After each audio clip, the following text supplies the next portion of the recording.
Apocalypse Dun, dun, Kids. dun.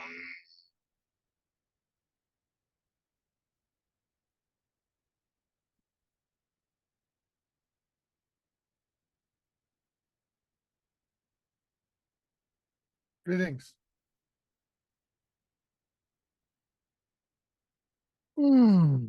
Such an exciting time we've had. That's one way to call it.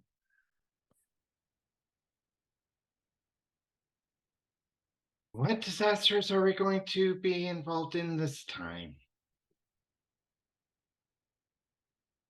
Listeners and watchers, you are about to witness another tale of Division's finest featuring me, Ningle.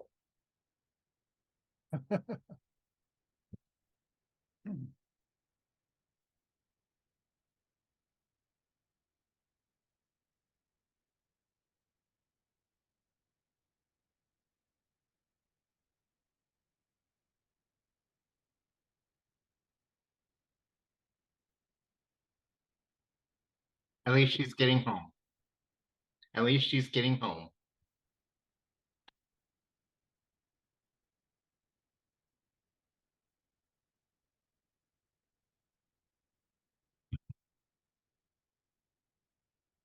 Yes. Good reminder.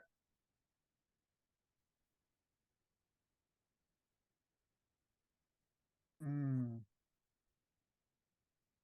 Okay. See, it's hard to guess when we have no idea where things are going. But yeah. I'm going to go with, did you give in to the temptation of living and indulge in pleasure or vice?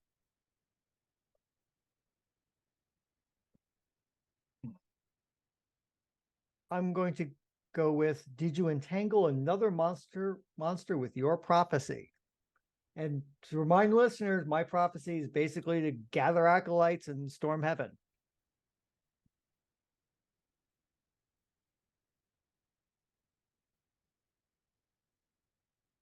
My screen, my roll 20 is apparently not wanting to um allow allow me to view it at the moment. I know I have one selected, I just can't remember what it was. Yeah, you should be able to see what I selected.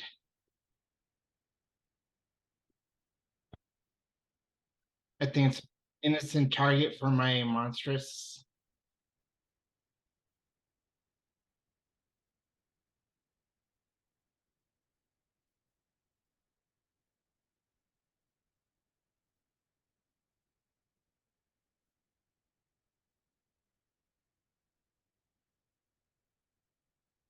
Yes, yes. That's my impulse. Let's see. I'm looking for I've got my end of session ones, but I don't have the list of Impulse is impulses. directly above end of session.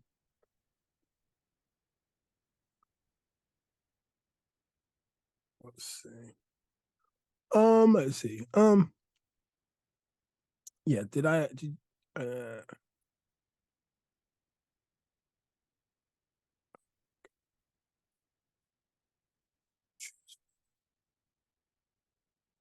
yeah, I will.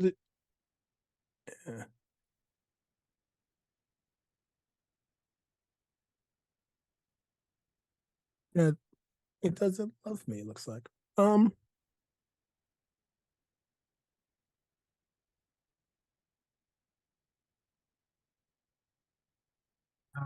yeah.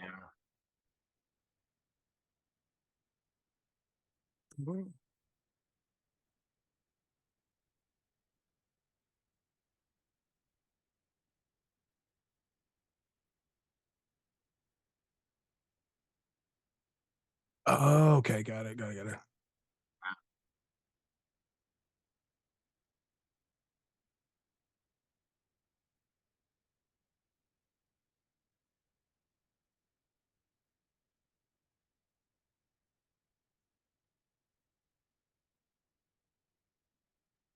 Oh, you're fine. I got it.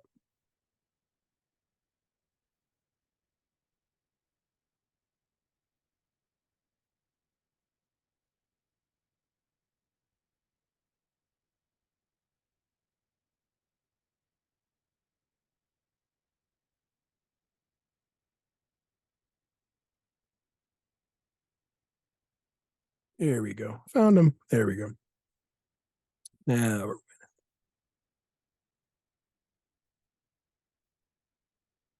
we'll go with ooh, the memories of others help me hide from my own past. I think. No, that's under the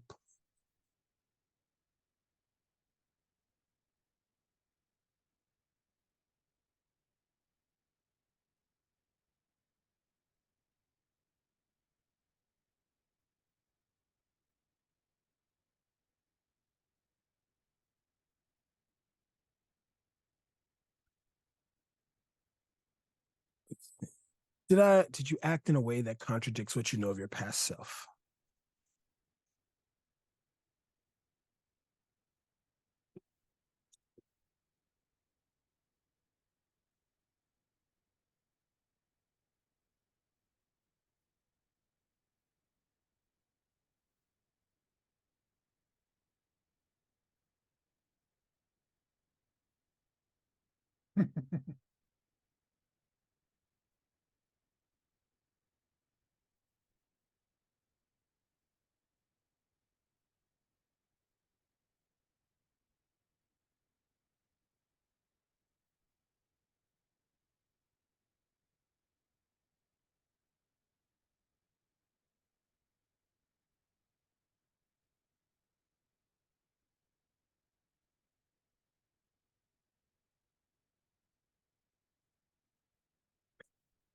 Honestly, Byron was because he saw everybody like kind of starting the process and talking with division people, and he was just like, all right, I'm glad that's over with, but like it's not my bag. Like I don't.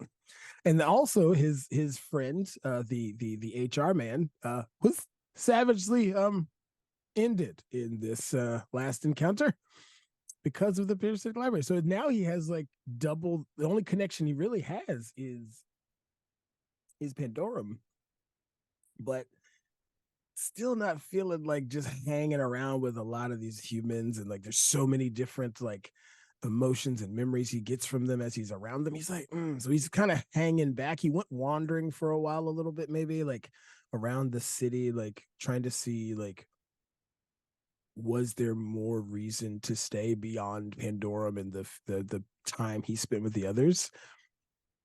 And so he hasn't run off like completely, but he's just kind of loitering and hanging around, watching and looking, and still looking kind of. If a slime could give you the face of like, I don't know, what am I supposed to be doing? Like that's kind of what he's doing. Like he just kind of in a limbo because he's like, it'd be kind of bad to just run off and leave Pandorum in the wake of this event, but like we fixed it, we solved it. That's cool. Like I did a thing. Like he doesn't have that, he doesn't feel any pride in doing this because he has no connection with why he would want to do it. He was just like, I helped out a bud. That's fine.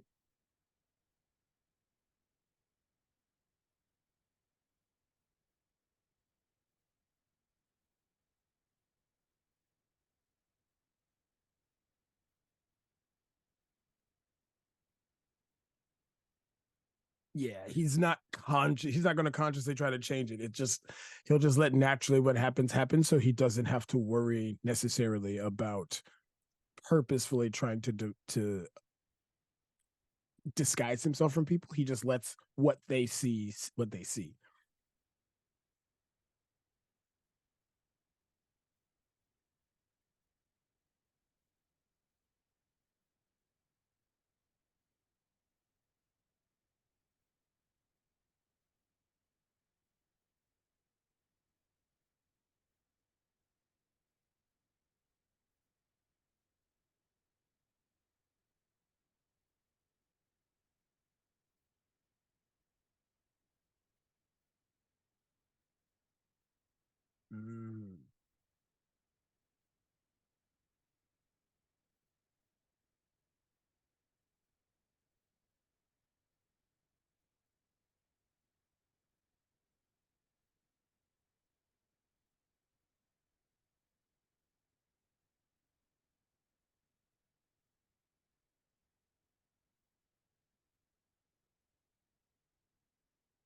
Since I can detect them, I don't necessarily feel they are a threat per se.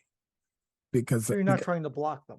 yeah. It's one of those things. It's like, okay, I see they're attempting to locate me, and with time they'll find, but it's nothing like, oh, they're mentally attacking me to try to find me. So yeah.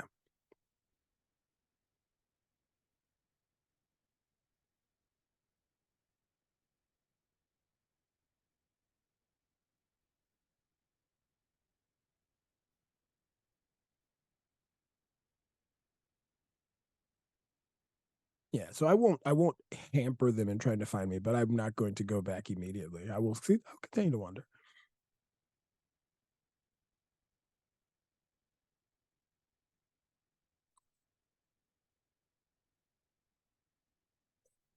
He he chose he he actually goes to try to find some place that is the least populated. So he's actually, when they find him, it's very Wolverine like. He's in like this dingy, like old honky tonk bar. There's like three people and a bartender who's well over it, you know? The beer is, they say the beer's lukewarm and I, don't I order. I know exactly where in Staten Island he is. He's like in some dive under the Bayonne Bridge. It's Yeah. a grimy area of the island. Oh God, I can see it now. Yeah, absolutely. And he's just quietly in there, just like, you know what? This isn't half bad. I see why humans like it here. Solid. And also wallowing in sorrows and things like those are some good memories he's getting. A lot of intense feelings. It's like appetizers for him, actually. The wallowing feelings pair well with warm beer. Yes, absolutely. 100. Well,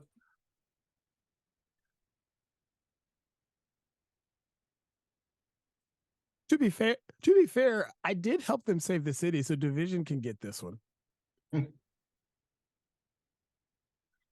Oh, 100%. Oh yeah. I'll open up a tab.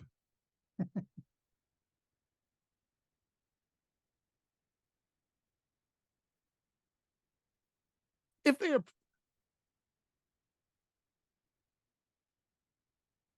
yeah, everyone's kind of stewing.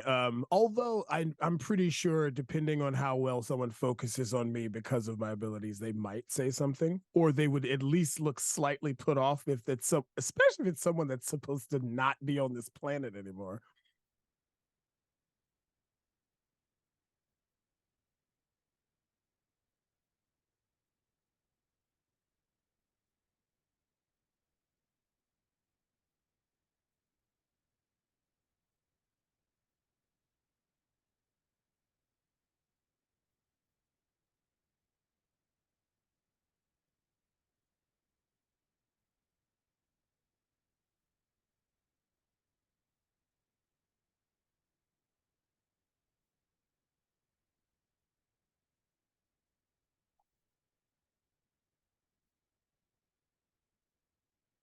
Yeah, and to be fair, I was going to go with like the tried and true Garth Brooks "Friends in Low Places" because I have an affinity for the song. But I will actually choose it's a song called "Between a Rock and a Hard Place." It's still a country song, but it's a modern choice instead of one from when I was a small child.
That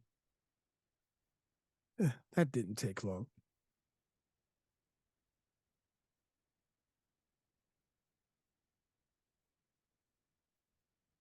Malleable, debatable. It was fun though, kind of tasty.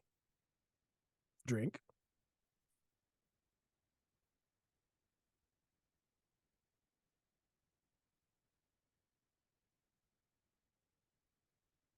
What are you having? Bartender Sorry. pulls out a welding mask and gloves. Oh God. Comically, it's just a mason jar with a skull and crossbones on it. And I just look at her. It's the only thing I can taste, being, you know. Christiana, the chat is reporting that you're coming across silent to them. Ooh. Thank you for monitoring the chat, Nobilis. Somebody's got to do it.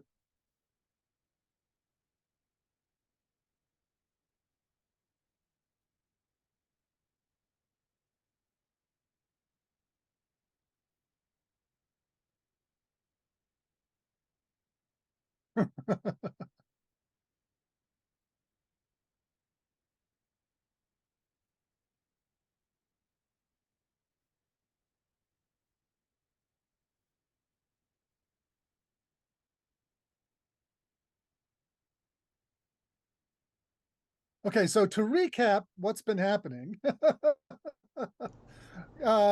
Sarge has shown up at the bar where Myron has chosen to hang out, given that he can't remember any commitment to the division at all, and Because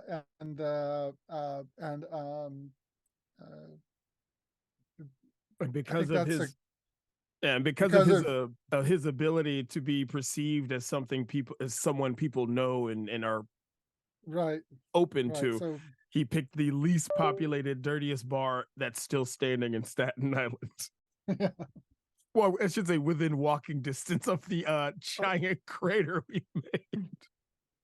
we did not make that crater. Touche. We were technically Testing. Okay, there we go. technically we were a target of what made the crater. Sort Right, of. exactly. Okay. Okay. Okay, so that should be. The volume needs to be tweaked, but that should be working now, and hopefully the chat. Why didn't I? I had the chat window displayed before. Yeah, you're a little hot to me, Christiana. Yeah, but- I know I'm trying to adjust it, but thank you, Trivity Mats, for reporting that. That would have been a real bummer to do the whole session and discover that was a The problem. tendrils of the Trifid have saved us all. Yeah, so let's see. I think I'm trying to adjust the volume here. Oh, see, that's what I need to do. It's gonna. For some reason, my USB mixer was not. All right, so how do I sound to you on the Zoom now? Oh, see, it's auto adjusting the volume again. How do I tell it to stop doing that? Okay. You had gone a little robotic at that moment to me, but that could just be my. It's because session I for the moment. lowered it and then it. Mm. Okay. Yeah. Technical difficulties, folks. Give us a minute. Yeah. So is it? How does it sound for you on the Zoom right now? Good. Sounds Okay. good to me. That's fine. Yeah. So I think I've got it set properly. So should be. Okay. So. This just means that, the audio from me for the start of the session wasn't working either. So, Right. Because I usually use the Twitch to capture everything. All right. So, now that I should be able to be heard again, Sarge has come to collect you here in this bar. Myron has basically just told you, you know, obviously I'm concerned uh, for your benefit, but also I'm sure you understand that uh, when any of our people go AWOL, we're wanting to make sure we understand why, and that we need to make sure that the public will be safe. Oh, if that's all, I'm full. I'm not hungry right now. Okay. Though, uh, this might sound a little weird, but why do I help you guys? I mean, I've been pondering it while I walked, and honestly, like, why would a wolf help sheep? Mm-hmm. Like, I'm not saying you're all sheep. I'm just saying that it's very dangerous for me to kind of just hang with you guys, especially in a large group of very powerful people. Mind you, though, the beer actually is good, and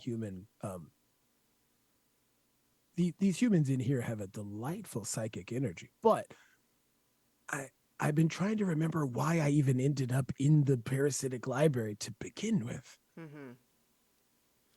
Well, we've already debriefed with the others, so I'm aware that there was some lingering memory effects. So I'm not shocked to hear you say that.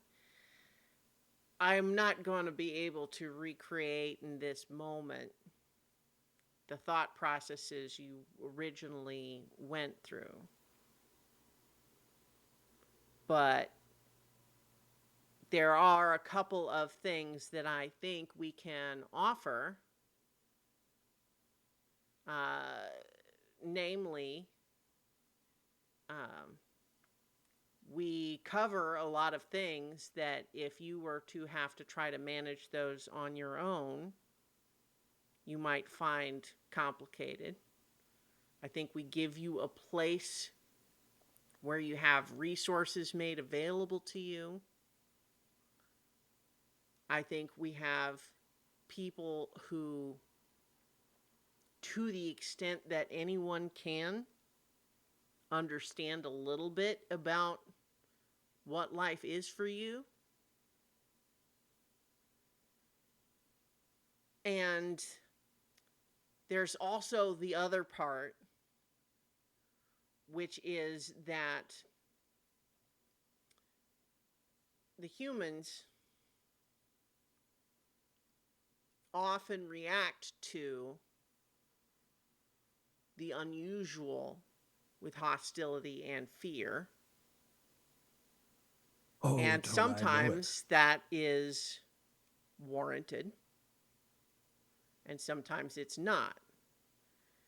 And I think that choosing to stay with us and work with us at Division is a pretty definitive illustration of an intent on your part to not be the sort of monster that we have to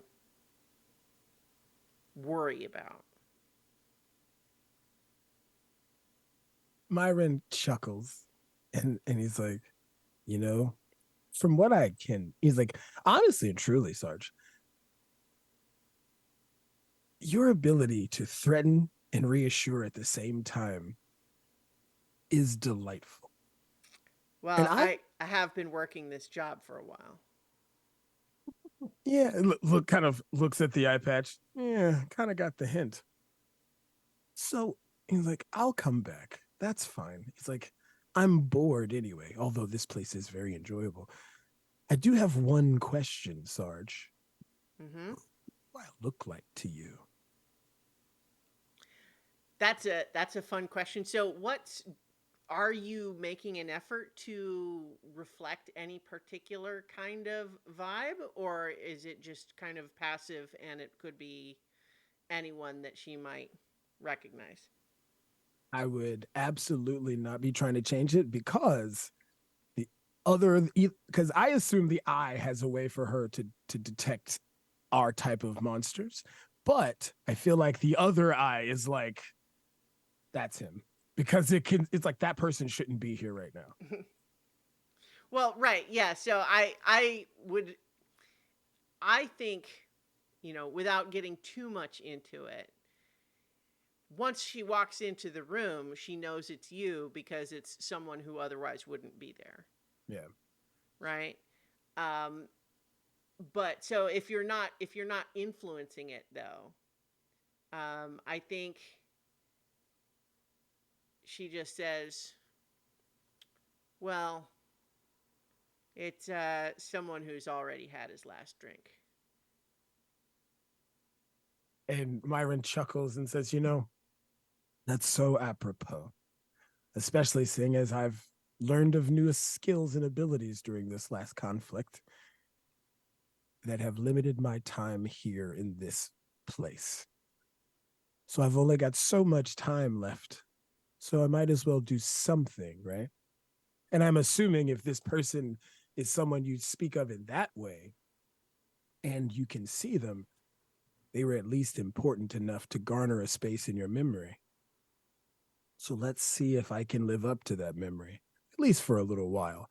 And he'll basically explain to Sarge how his new ability let sleeping gods lie work, and he will show her a mark on his forearm that is a little clock pattern that has now ticked away. Mm-hmm. Okay. It's out. I think it's like out of 12.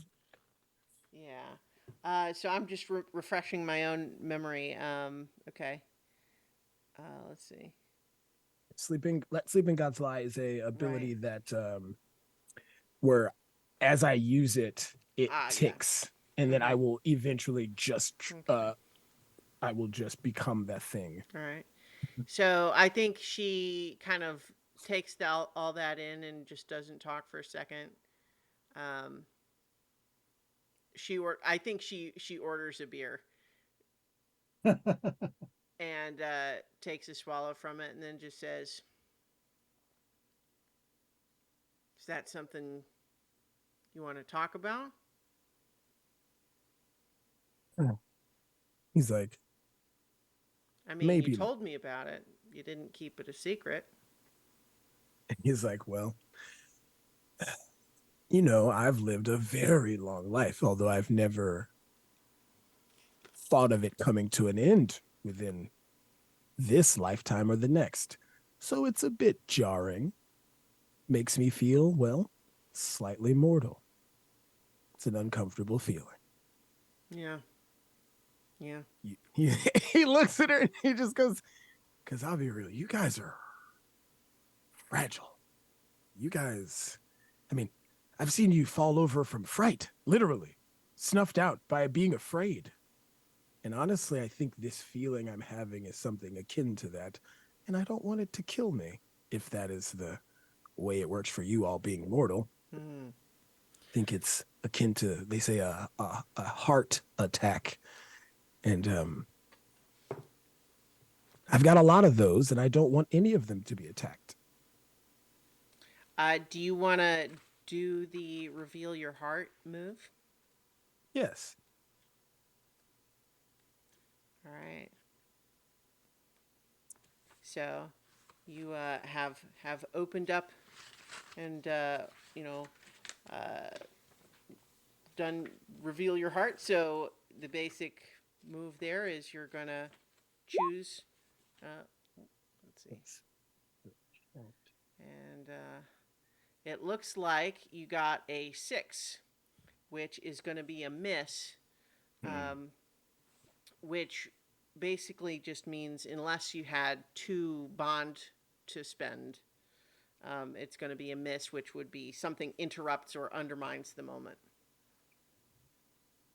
I think that as you're saying that, you see that Sarge, like she wasn't hiding it, but it was sort of on the side, pointing away from you. She's suddenly like hearing something on her earpiece, and I think you get sort of a psychic image of she is basically getting reported to by the basic like equivalent division equivalent of a SWAT team that's out right outside. and and Myron's like, were they that nervous, or is it duty calls? Well, apparently, the stealth helicopter's stealth is glitching, and they're worried they're going to get spotted, and so they were trying to tell me to wrap it up. So, Yeah, it's fine. He's like, and he looks at the bartender and he goes, one for the road. she looks at him and just kind of gives him a nod, like, And Myron takes it and he's like, it's fine. I'll go. They can follow me with the helicopter. It's fine. and then she just says, "We're gonna need someone to pay the tab, otherwise we're on our way out." And Looks at it. He looks at it and goes, man, I would have thought they paid you more. well, I mean, I'm not paying for your drinks. Ooh. Division could do that. And so in any case, I think the two of you walk out front, and there's like a panel van waiting out front. Myron looks at it, he's like, you guys have got to get better vehicles. Like, you want to just paint candy inside, puppies on the back? Like, takes a swig of the pitcher of beer he's got, and he's just like, I mean, honestly, like just a van, like just a straight van, like. Well, sincere question, Myron. If we'd hired a limo, would that have made you feel better? I've never ridden in one, so it would have been a new experience. Might have. All Gets right. it- Well, gets- I'll put a gets- note in your file. On your Yeah. permanent Does record. not like bands. Yeah, takes a last swig of the beer and says, "Yeah, put on there that I like the finer things in life." As he's drinking like Coors Light. Yeah. So you don't see any sign coming out front of the front of this place, and getting into the van. I think as she walks towards it, she says, "Well, how about this? You can have shotgun." Ooh, what's on the radio? And I think that's a good point to kind of end the scene. And sort of as we don't see any evidence of it right there, but as the camera pulls back, we show multiple snipers on roofs across the building standing down. You see a team with some sort of like an electrified net that they had been preparing for deployment, and whole just team, and that's now withdrawing. And there's and on the radio you hear, "When I was a young boy,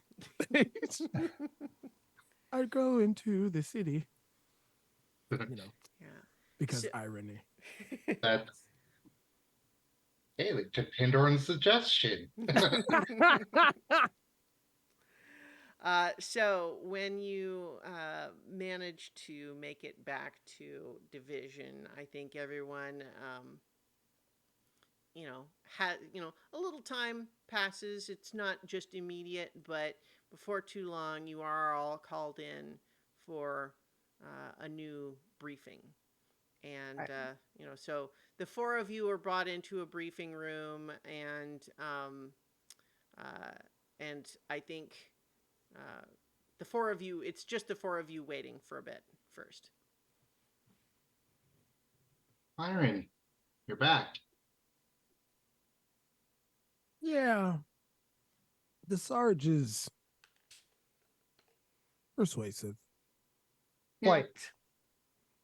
And backed with assets able to take down any one of us. So that also helps. I mean, I sensed them. I saw them. I felt them coming. It's fine. But hey, the beer was good. Holding a picture. Oh, I imagine- Myron, we have to get you to Germany, get you some real beer. Yeah, but do they wallow in their own sorrow as well? It adds to the Um, flavor. Yeah, that's you do you. That's not. It was the do you. I can't not say it's not good to be back, I suppose. Wonder where our former fifth was, or are they deciding to give us a different layout this time? She's having a snack. Ooh. She's always hungry, kind of like Myron. Yeah, now that you speak of it, I am kind of hungry. I feel like I've worked up an appetite, so to speak. I do not believe I have any. What do they call them? Slim Jims for you to snack on. I've been watching a little television lately. Commercials are strange. You know what though? They would be probably entertaining. Like I've heard that like the Japanese television commercials are very interesting. You should check those out. Japanese. Yeah. They must be on the internet. Oh Yeah. yeah, I can get you some links, or at least some good search. Japanese is not a language I know yet, though. You don't need to know the language, honestly. Just I've forgotten more both languages than I enough for- remember. to be either understandable or confusing. We're starring Tommy Lee Jones and thus do both. Yeah. Hey guys, have you guys wondered where Sarge got that eye from? Never asked, but I imagine it's a long story, and well, I don't know if she'll tell it. I think the door opens at this point, and she comes in and says, "My parents got me a BB gun." So you shot your eye out. I bet it. And Myron just offhandedly says, "Red Rider." Well, what other kind is there? Compass in the stock. Anyway, so I'm afraid that your colleague, Lady Dana, has at last discovered something that can give even her food poisoning. I didn't know that was physically possible. Evidently so. Well, we didn't either, but now we know, and we can be better prepared next time. We've got the civil engineers and the hazmat team at work, but she's not in shape to join us right away. Hopefully, she'll be able to deploy with you later. But in the meantime, we've got something that won't wait. I mean, formless When does it? Queen would be able to help clear that up for her, but I doubt she'd want that event. So let's get right to it, shall we? We have got a job for you in the exotic Philippines here, and the little dot matrix printer, starts, and she tears it off and reads to you, Omen class monsters. I did put you on this page, right? Yeah, there we go. Omen class monsters. Initial evidence suggests a door of power may be present in Manila, Philippines. Investigate the murders of the declining Manananggal population. Former agent Sister Teresa of the Broken Crucifix has requested assistance, observation, and direct action. Harbinger class monster may be behind the murders or encouraging violence and chaos from the shadows. Find the door of power and contain it before the Harbinger claims ascension. And this is a 6 complexity mystery. But we've got a couple of questions for y'all.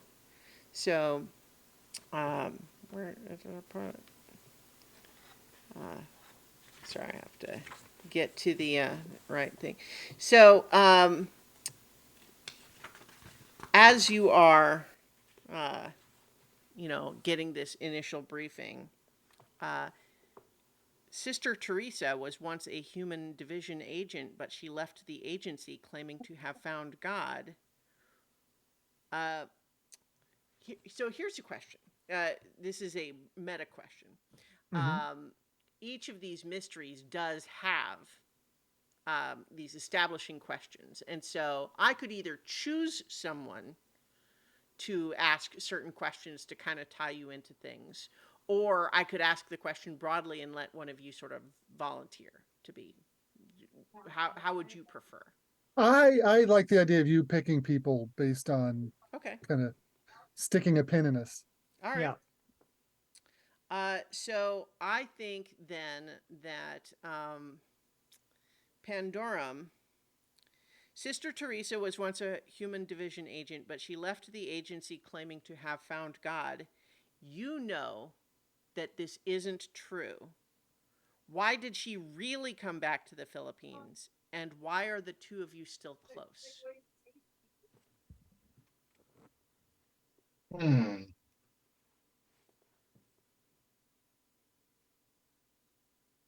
I think that she she found out that she had family that she was not that she did not remember, or that was concealed from her, and she left to take care of them, and they might not be entirely mortal, as you might think, and she doesn't want them to get caught up in divisions,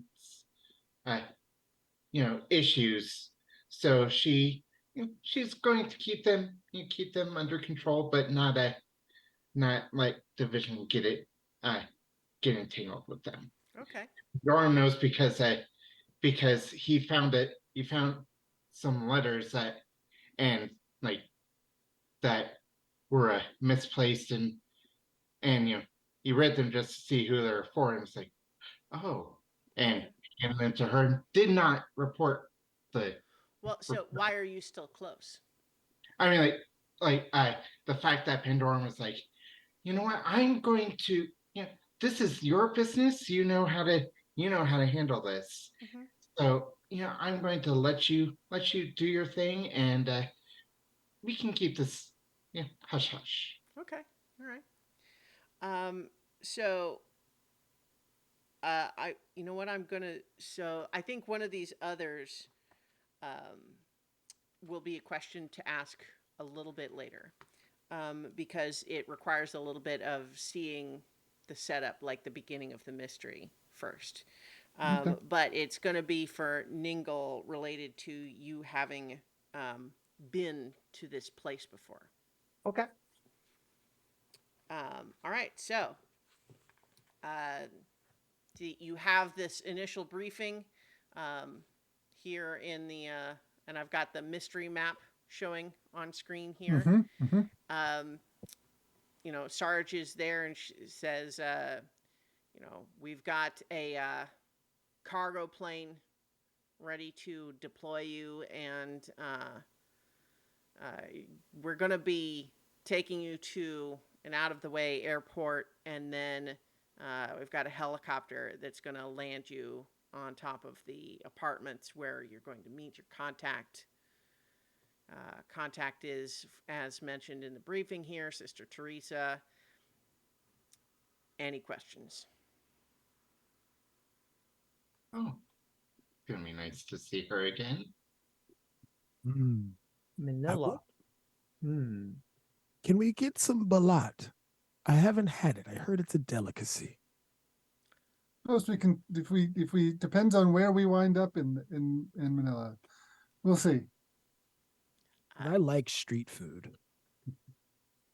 Well, so as we are going to be deploying in the city, obviously all of your normal, uh, discretion guidelines are in effect. However, the building that we are deploying you to, which is the primary site, is a haven of sorts, has a substantial, almost complete monster population. You won't have to be secretive within the building. That's a relief. Some of us are a little more obvious than others. Yes, but my understanding is that the rest of the neighborhood and certainly the city is not the same in that regard. And in fact, I believe that they've been dealing with some pressures from local government in that regard lately. So do be careful if you need to go anywhere off site. Right. And for all I know, that might be part of what's happening. So yeah, obviously Sister Teresa is going to better be able to brief you on the specific details, but that's basically what we have right now. So she called us for help. Yeah. Okay. Given that she left division, yeah, this must be truly serious for her to want to make that connection again. Right. Well, you know that, I don't know if all of you know, the Order of the Broken Crucifix is an organization that is devoted to protecting monsters from people, humans, that would mean them harm. And it is an order that recognizes, as many of us in division do, that there are many monstrous individuals who are no threat to humans, or at the very least can live and coexist with them.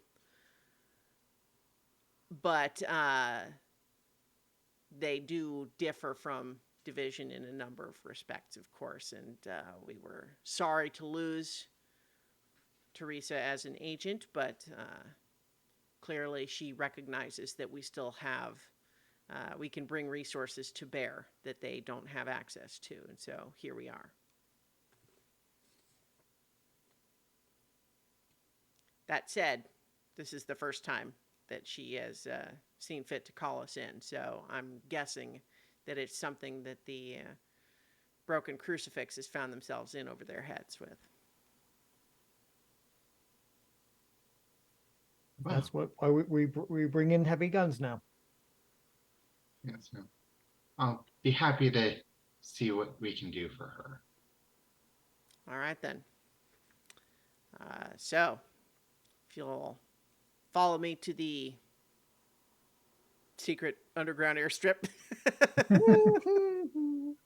Actually, I imagine it's like a disused subway line that happens to go to a There's no subway lines on Staten Island canonically. Maybe it's one that they built and never finished. I could go with a that. secret subline. Secret subline. That works better.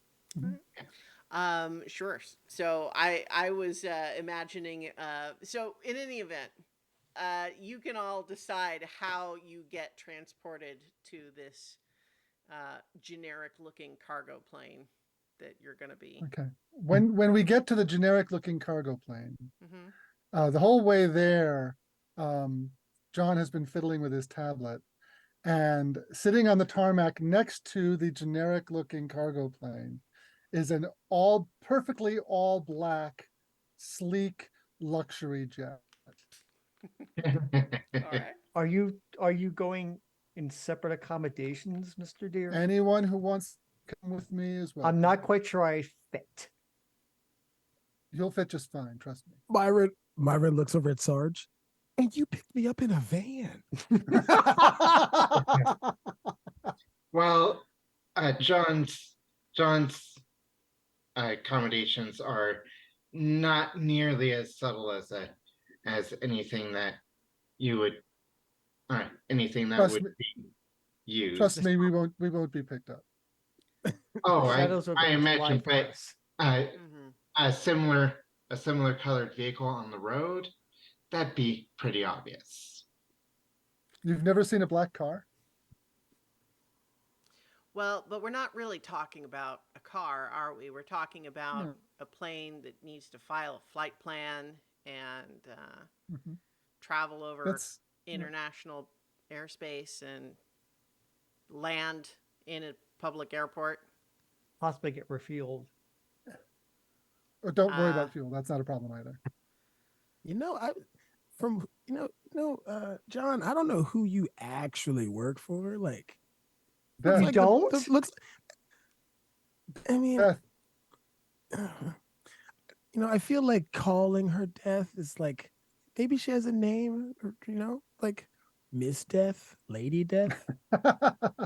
But either way, it seems like the benefits package is pretty worth it. Like, I call her boss. All right, well, I'll try your plane, John, if I can fit. I look at that door like, Sarge is dubious just of- kind of standing there, kind of. You can see her just sort of got her eyes closed, kind of counting to 10. I This don't is- suppose that I could persuade you all to follow protocol and just take the cargo plane. We've got All right, couches fine. inside. All right, fine. He fiddles a bit with his tablet, and the sleek luxury jet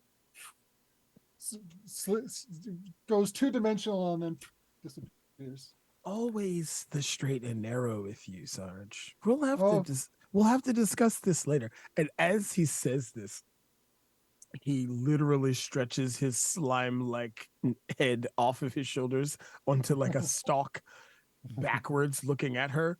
And I would like to try the "you can't hide your heart from me" move. Okay. Oh, on Sarge? Yes. Oh, Okay. All right. So let's see. I am not doing well today. Well, it looks like neither of those times did you add any darkness tokens. How many do you start with any, or do you have to take some? You have to you get them by doing role play stuff, and so you've kind of been role playing. I think we could imagine that you get some, but reminder that It's on the list. yeah. So you have on your sheet the things that you can do to gain darkness tokens.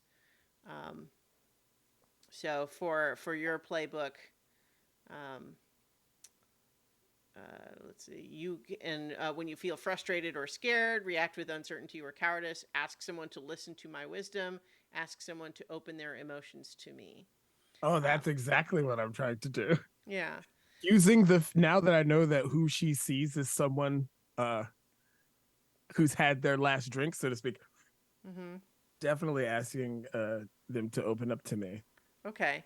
Well, so I think that 5, even if you had added 3, Yeah. so perhaps instead of it being the move, you could just say you ask and you can take some darkness tokens. Yeah. Okay. I'll take 3. I think we're gonna need those. All right. Yeah. So you just if you're just asking, then you send your head back to look at her, and It's like, so when are we gonna have that drink? Because I want to know more about this face I'm wearing, because I can't see it. Boss.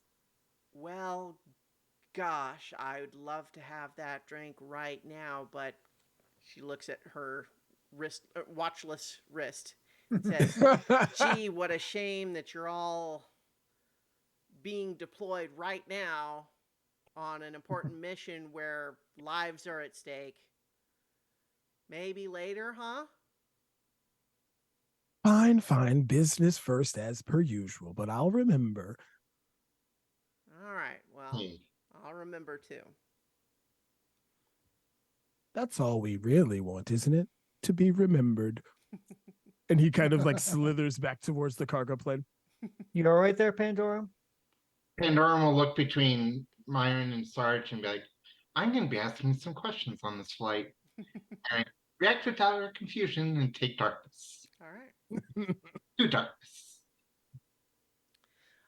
So the cargo plane, it is one of those that has like the big ramp, you know what I mean, that gets Yeah. lowered down, and it does have behind a little sort of collapsible bulkhead, like that makes sort of a wall with a door, but like it's obviously one that could be taken down if necessary.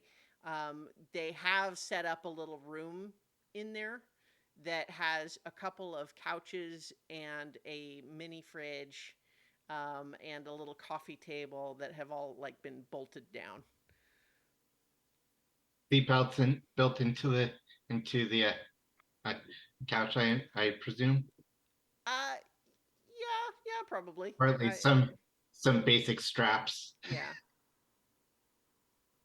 I think what there are like arm straps, like not a belt strap, but like you could put them around Harnesses, your yeah. shoulders, if you wanted. But like I don't think anyone's going to police you on that. But so I think this is a long flight, right? I mean, you're going all the way to the Philippines. It's not a Yeah. quickie. When we get to like the bulkhead part, Mm-hmm. instead of just some generic seats, there's an all black luxury apartment kind of filled it up inside the cargo bay, complete with a cart that is serving loot. Mm-hmm. I have questions for you, Mr. Deere. We have plenty of time for you to answer them too. This is to my advantage. Feel free to ask. First I want something to eat. That is something to drink. Then we'll talk. Sure. What would you like? Well, I'm gonna get all the chicken adobo I can muster in the Philippines. So probably something if you've got a New York, if you got a Nathan's hot dogs in here, I'll take that now because I'm not gonna get any of that for quite a while. So John fiddles with his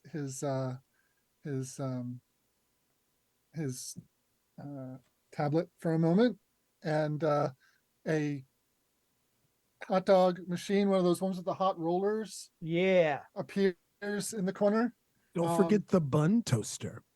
Well, that's kind of sits That's over it, top. Yeah, and it's like, give me a minute. This is a good hot dog isn't done instantaneously. Oh, So hot Again. dog roller you don't have to clean. so Again. what I'm getting at here is an attempt Mm-hmm. to sincerely connect with my fellow monsters, Okay. Yeah. by kind of letting them know without actually saying it that I kind of understand their desires, and I'm showing off a little bit Mm-hmm. in my, just kind of flexing my power a little, but trying to do the reveal your heart move Mm-hmm. in a way that isn't like blatantly, oh, here's my heart, right? Sure. Yeah. But also doing it with cold reason and logic, and doing it by kind of analysis and prediction and that kind of thing. Yeah. So I'm not in any way saying no, but I am curious. Your powers certainly include making all sorts of things with soul magic and so on, but where do the hot dogs come from?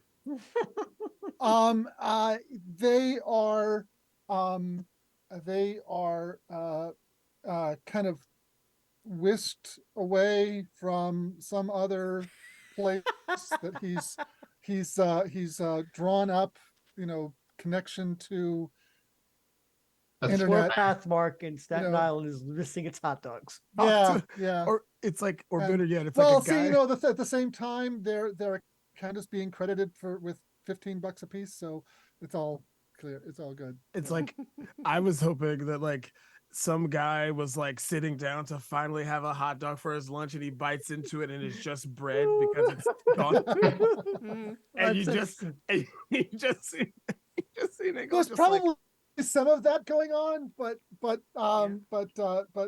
he's not being deliberately cruel, Sure. trying to balance I it. was imagining like if we're leaning into the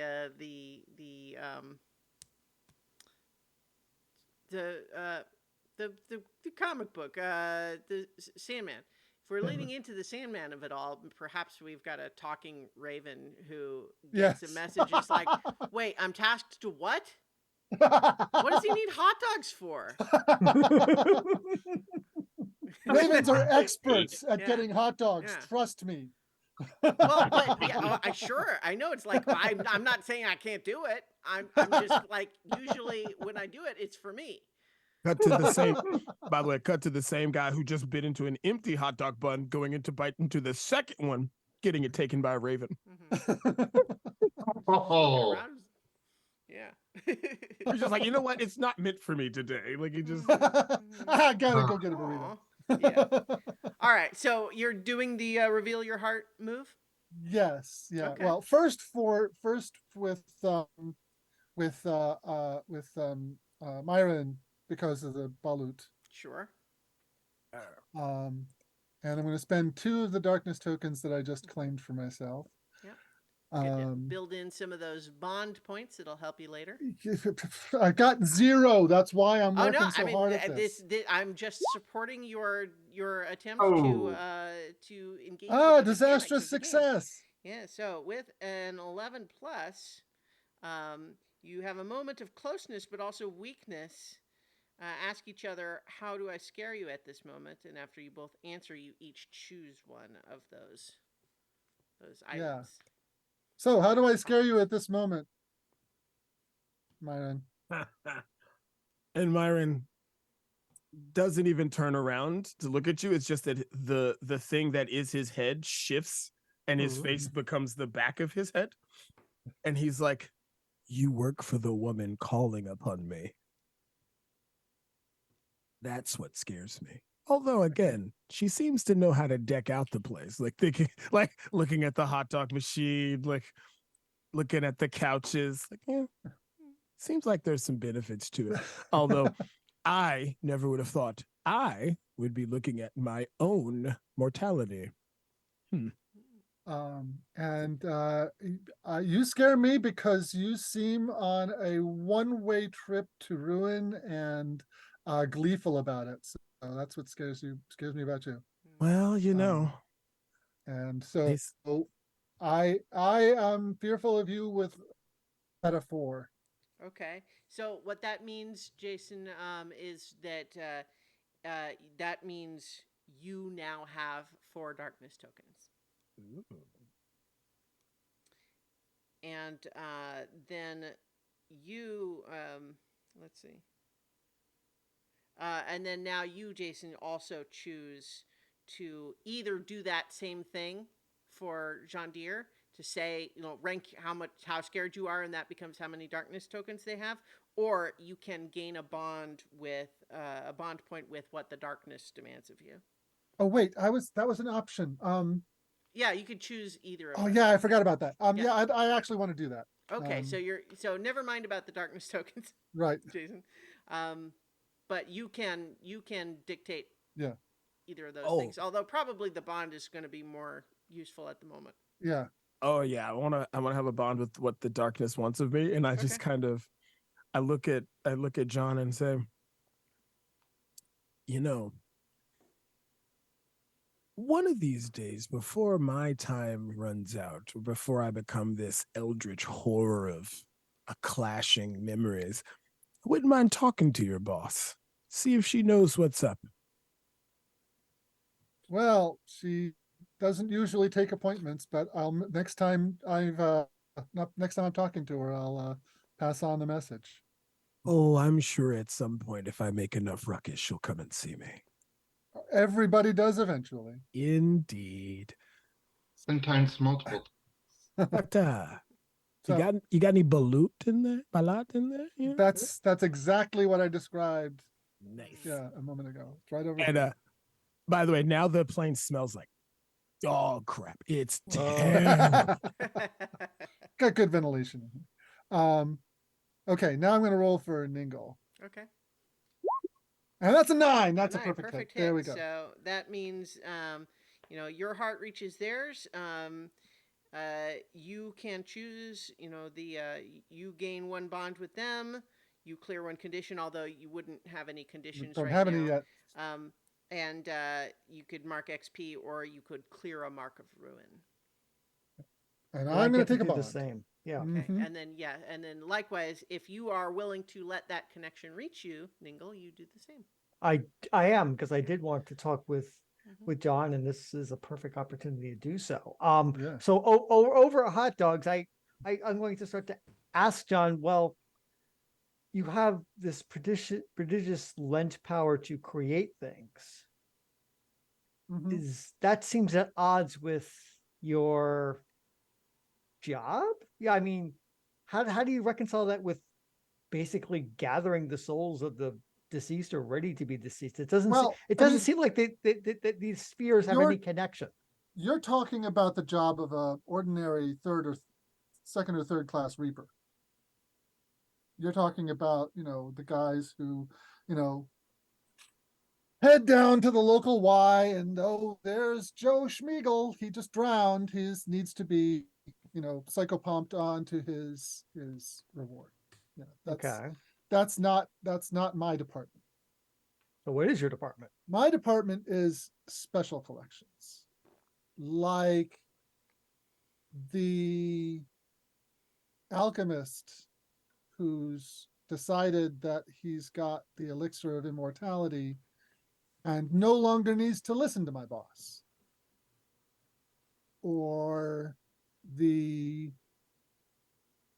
haven't had one of these for a while, but someone who's got this crazy idea that getting their body all dried out and their organs stuck in jars will allow them to just saunter through the afterlife and then have another go at it.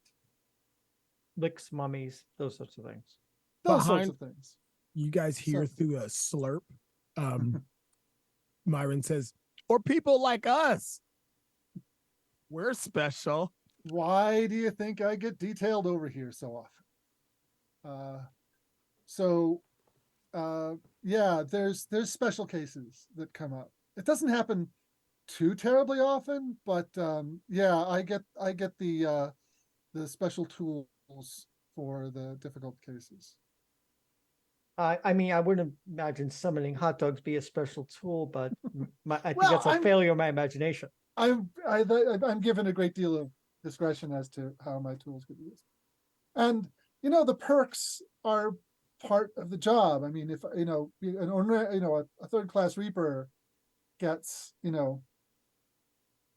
used nifty Corolla. cloak, and a scythe, and a few powers. Need a lot of sophisticated stuff for that kind of thing. So another slurp. So is that your scythe? Like looking at your tablet. Yeah, basically. I mean, I can manifest one if I need it. It's pretty rare. When's the last time you did it?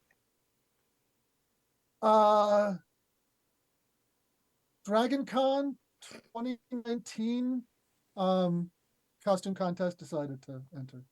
I do like these new conventions that people cosplay in. I can actually go there and people just think I have a radical costume, and I get no grief. It's a nice change of pace.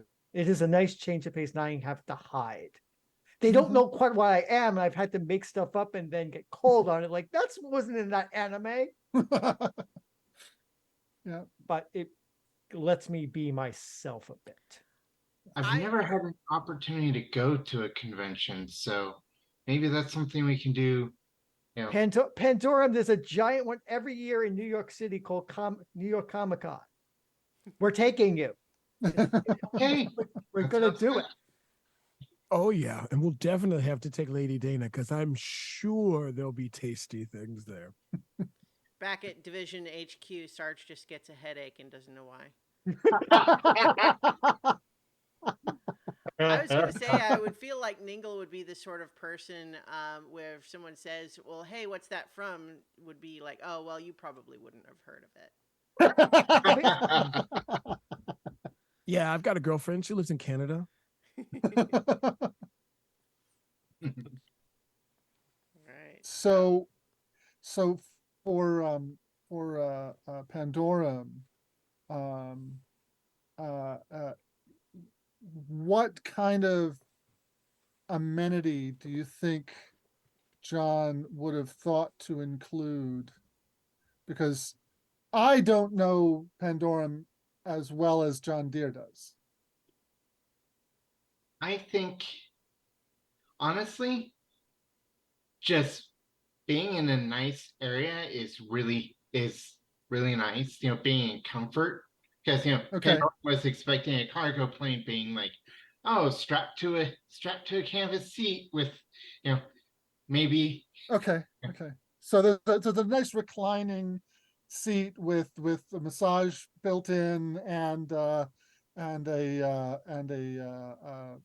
just black leather and the only real problem with the thing is that the controls for the massager are black buttons labeled in black on a black background that light up black after you've pushed them. And you see Pandora just kind of, messing with it. Oh, Yeah, oh, it takes a little getting used to. oh. Ah. So let me roll that one.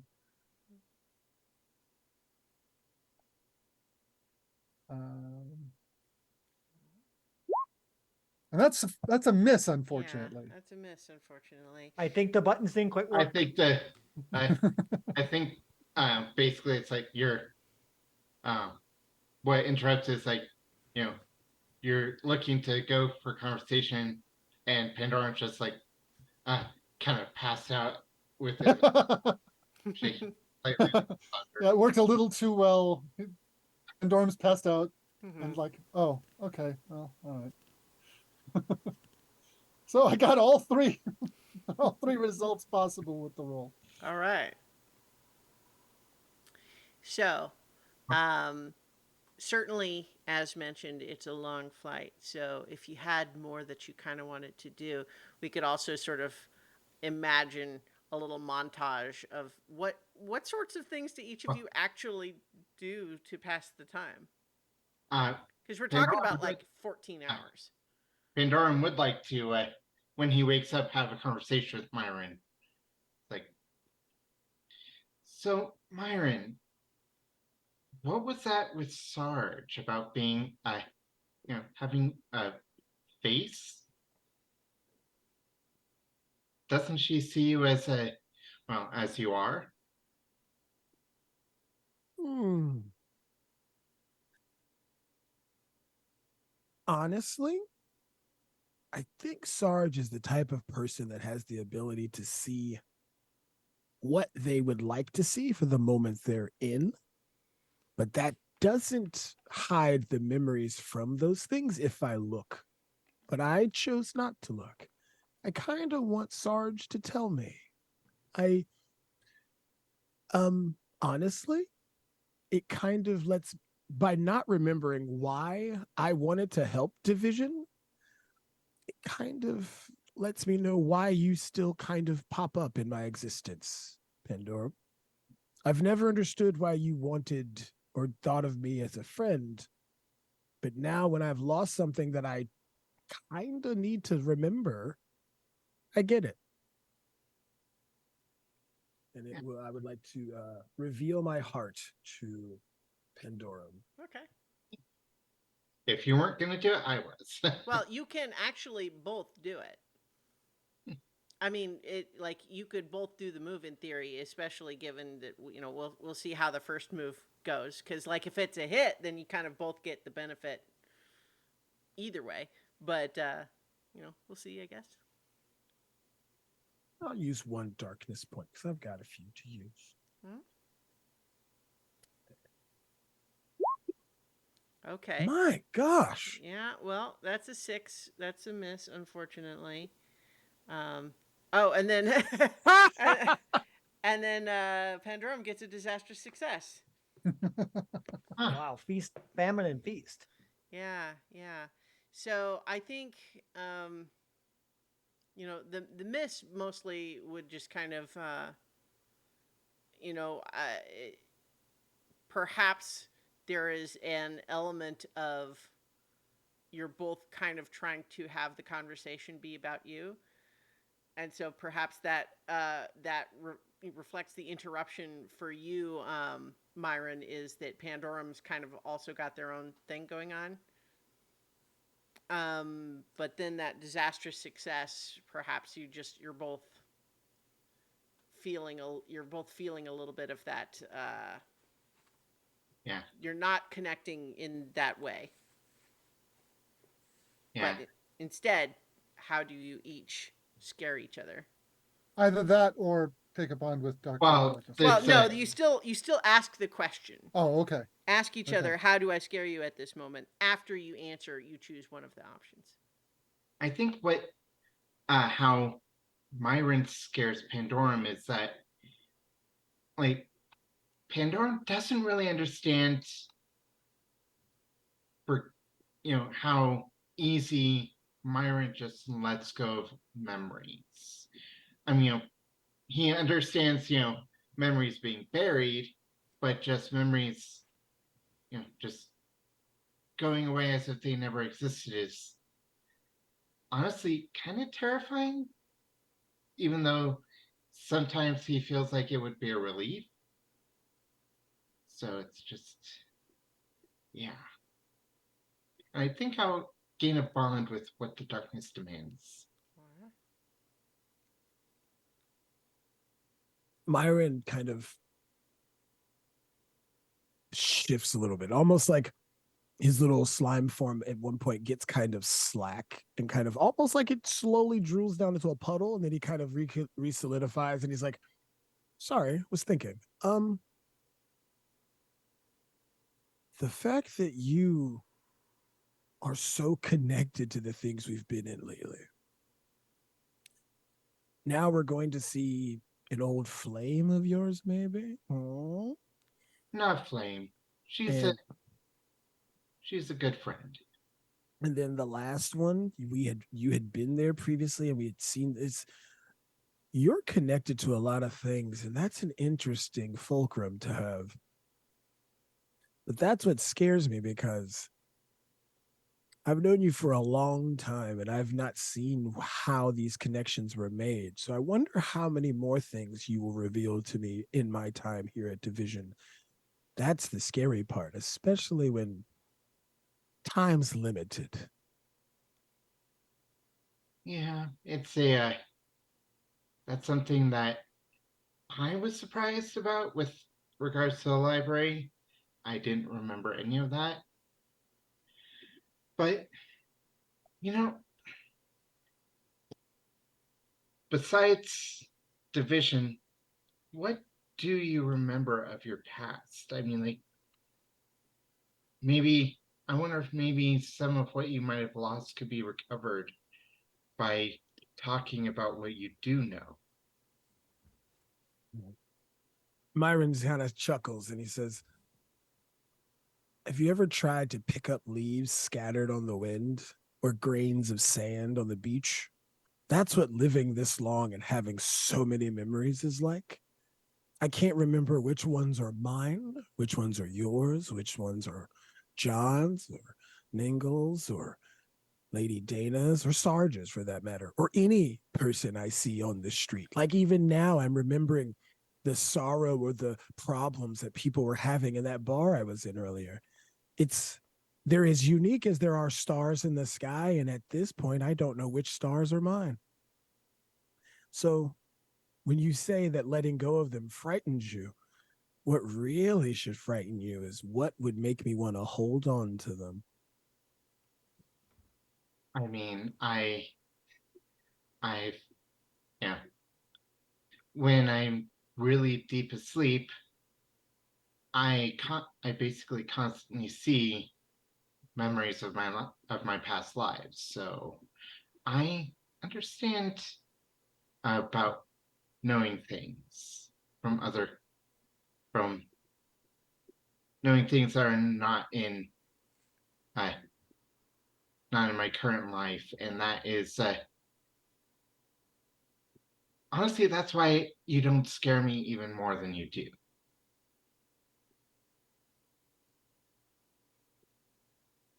And Myron just looks at you and says, so that's why you consider me a friend? Because we all have fear of some things, the unknown usually. And when you first meet people, they're unknown. But as you get to know them, that fear subsides. Would that be a correct reading of this? I think that's close enough. It's sometimes it's hard to put into words, but yeah, that seems accurate at the moment, at least. He slurps at another balat again and says, but this time he does it while his head is still in the back of what should be the back of his head. He's slurping it through a mouth that's on the front. And he's like, I think this could be a memory I might hold on to. And as part of asking someone to tell me of their past, I took 3 darts. Great. Okay. So, as you have made it through this long flight, don't let me cut you off if anyone had any specific other thing you wanted to do. I did. Go ahead, by I all did. means, Okay. absolutely. So You several got a long hours flight, before, plenty of time. several hours before the flight ends, it'll down moment. Ningle gets up, stretches his wings, looks at the 3 gentlemen, says, I need a sparring partner. And he goes towards the area that's not super appointed and hopes that one of you will take him up on this. And Myron's like, I think this will be interesting. And he Okay. goes, and this is actually one of the few times you all see him legitimately let down his like forcibly let down his visual quirk, so to speak, and just imbibes in being a multi-limbed slime creature. Okay. So Ningle turns around, gives a nod to Myron. Oh, good. I was hoping it would be you. Especially since we lost you for a bit and I want to see what you can do. So I want you to give me your best shot and not hold back. Oh, really? It's how I gain darkness tokens. Ask someone to give me a best shot and hold back. So yeah, so I want to see if you can lay me out or not. Or where you're capable, or you have the gumption, the verve to try it. You guys need a mat? We might want a mat. So I think the area that you moved outside of the little apartment area, Yeah, like absolutely. into the more the unfurnished part of the cargo hold, right? Right. Yeah, I'm not gonna wreck Deer's Right. So I think furnishings. that there was another, like a human division agent who was in there, like letting you have your privacy in the apartment area, but he's just kind of like there in case there's anything needed or anything goes wrong. And I think as he hears the beginning of that, he discreetly excuses himself and goes into the cockpit and closes the door. Best for all engaged. Yeah. And actually, Pandoran would have said, "Come here, want to bet? Make some bets." and and Myron just goes, "You want my very best, huh?" Yes, I do. Okay. I mean, I'll heal up in time for when we land. So yeah, come on. Okay. And let's see. This is also, like the reveal your heart and trying to get Dr. So I'm trying to go for a win-win here. And I'm guessing you want this to be a true sparring match, correct?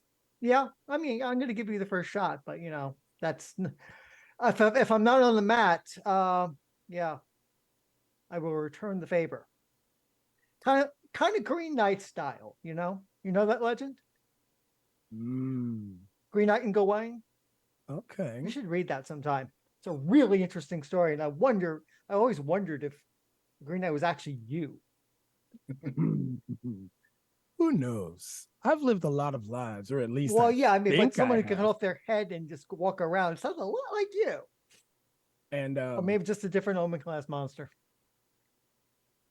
and uh and Myron just kind of, you see like an appendage kind of rub what should be his chin, and he's like, okay, but that's fine. We'll see what happens. And I will unleash the dark. Oh Alright. boy! Well, so what I'm thinking right now is that between the two of you, we probably, like, if you want, you can do actual moves, but I was kind of just assuming this is Of Oh, okay. narrative, non-roll Okay.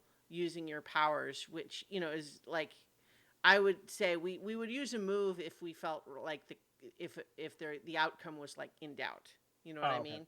If we're just kind of flavoring for role play, we don't necessarily need to move. So I will allow you to choose to do a move if you want, but otherwise, you can certainly describe yourself doing things with your powers that doesn't require a move.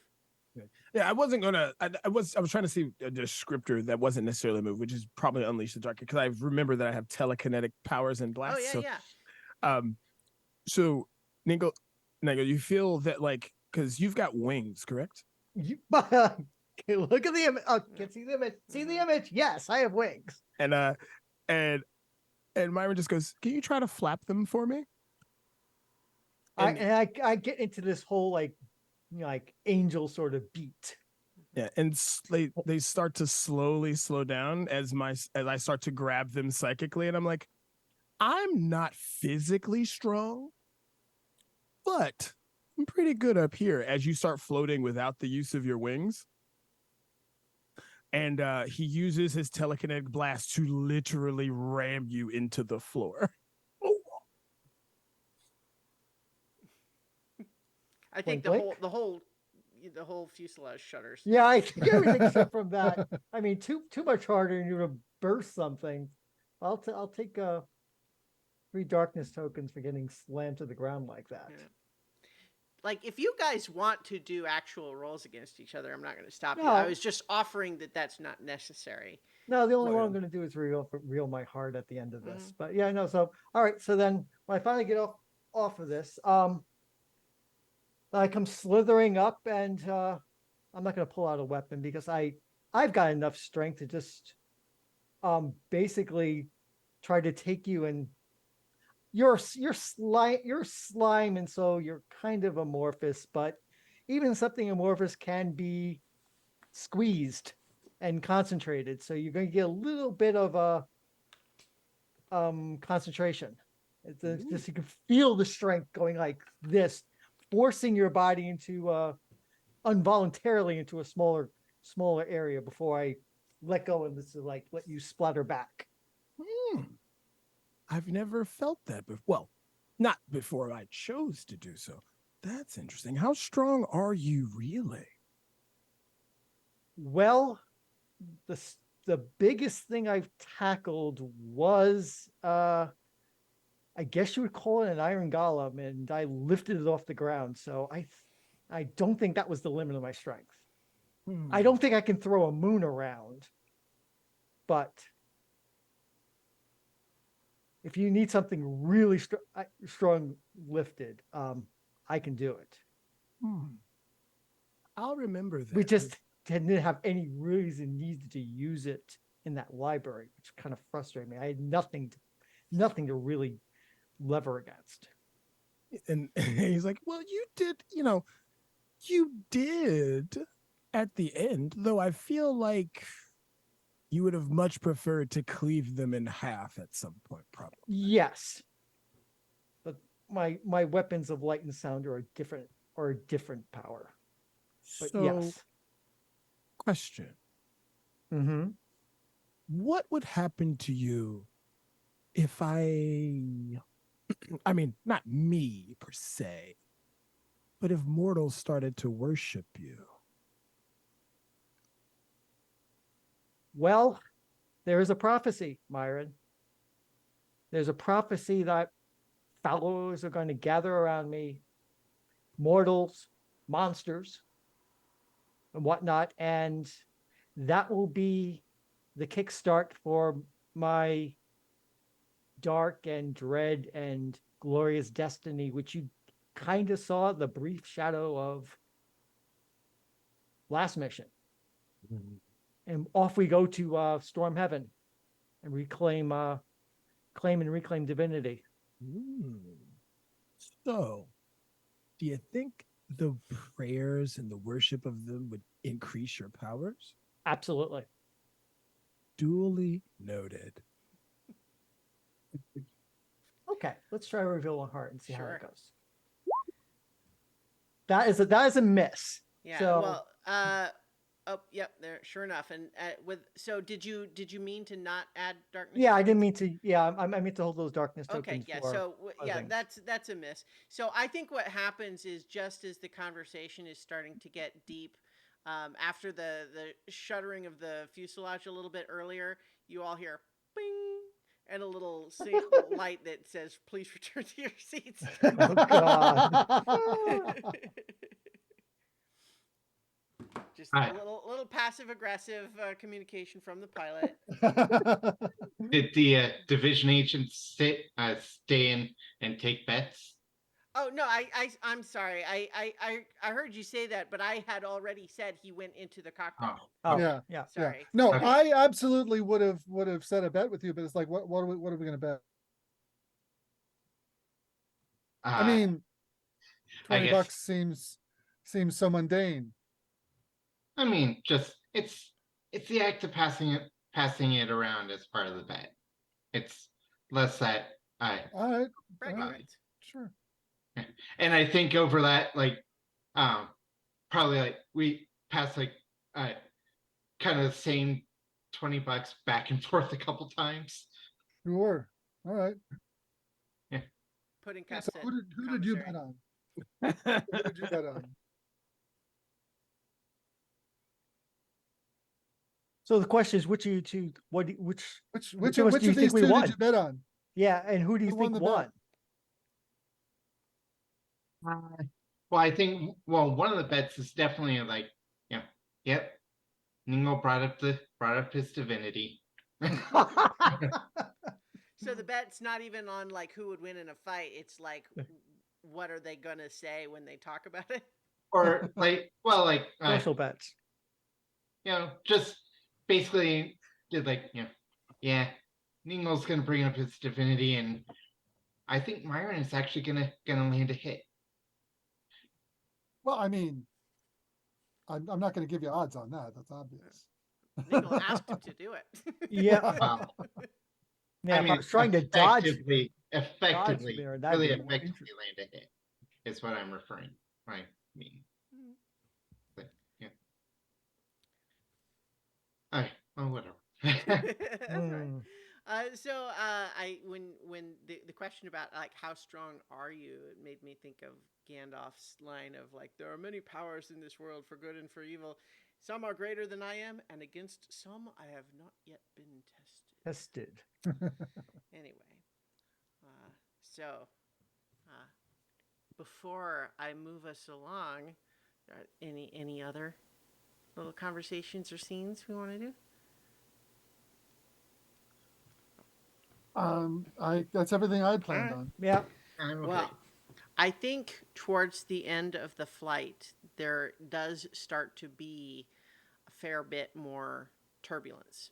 There's a lot of weather outside the window. You can see there's storms, a lot of wind, and eventually, once the plane lands at this, there's a private runway as part of this airport, and you have to, disembark the plane on the tarmac and go over to this helicopter that has got, it's the kind where the sides can open, but they've got like sliding doors on them.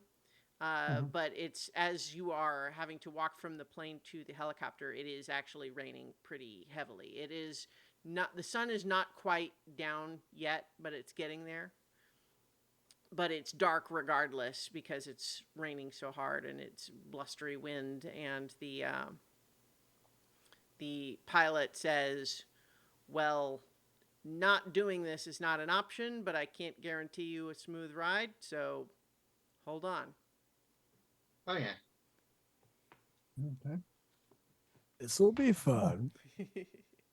I will strap in and in order not to complicate the pilot's life any, I will decompile the luxury suite. Can leave some treats for the pilots though. As a thank you for for not being annoying. Couple of Yeah, hot there's a bottle of bourbon waiting for them. Nice. Okay, so as this helicopter is flying you into the city proper, you're flying over Manila, and although your visibility is not great because of the rain, you nonetheless see the city lights beginning to all turn on as the sun is starting to get close to setting, and it's the city landscape, but you quickly realize that you're not going to one of the nicer parts of the city. And pretty soon you are definitely in the neighborhood where there's a whole lot of temporary housing that was built for migrants in the 1960s, but are still around. These are apartment buildings, multi-story, but they were relatively cheaply built in the 60s and haven't exactly received a whole lot of upkeep beyond basic maintenance. And things are kind of, you do, as you're coming in close to one of these buildings, you see that there is sort of a like a greenhouse tarp over part of what looks like it might be some kind of a roof garden. And there is a region that is not actually quite big enough for the helicopter to land properly. So you're going to have to, rappel down just a little bit. It's not too far, but the helicopter can't actually land. It just has to hover about 10-15 feet above the roof of the building. But as we're getting here and you're seeing sort of this part of the neighborhood, this is where we have the question for you, Ningle, which is, you were here years, if not decades ago.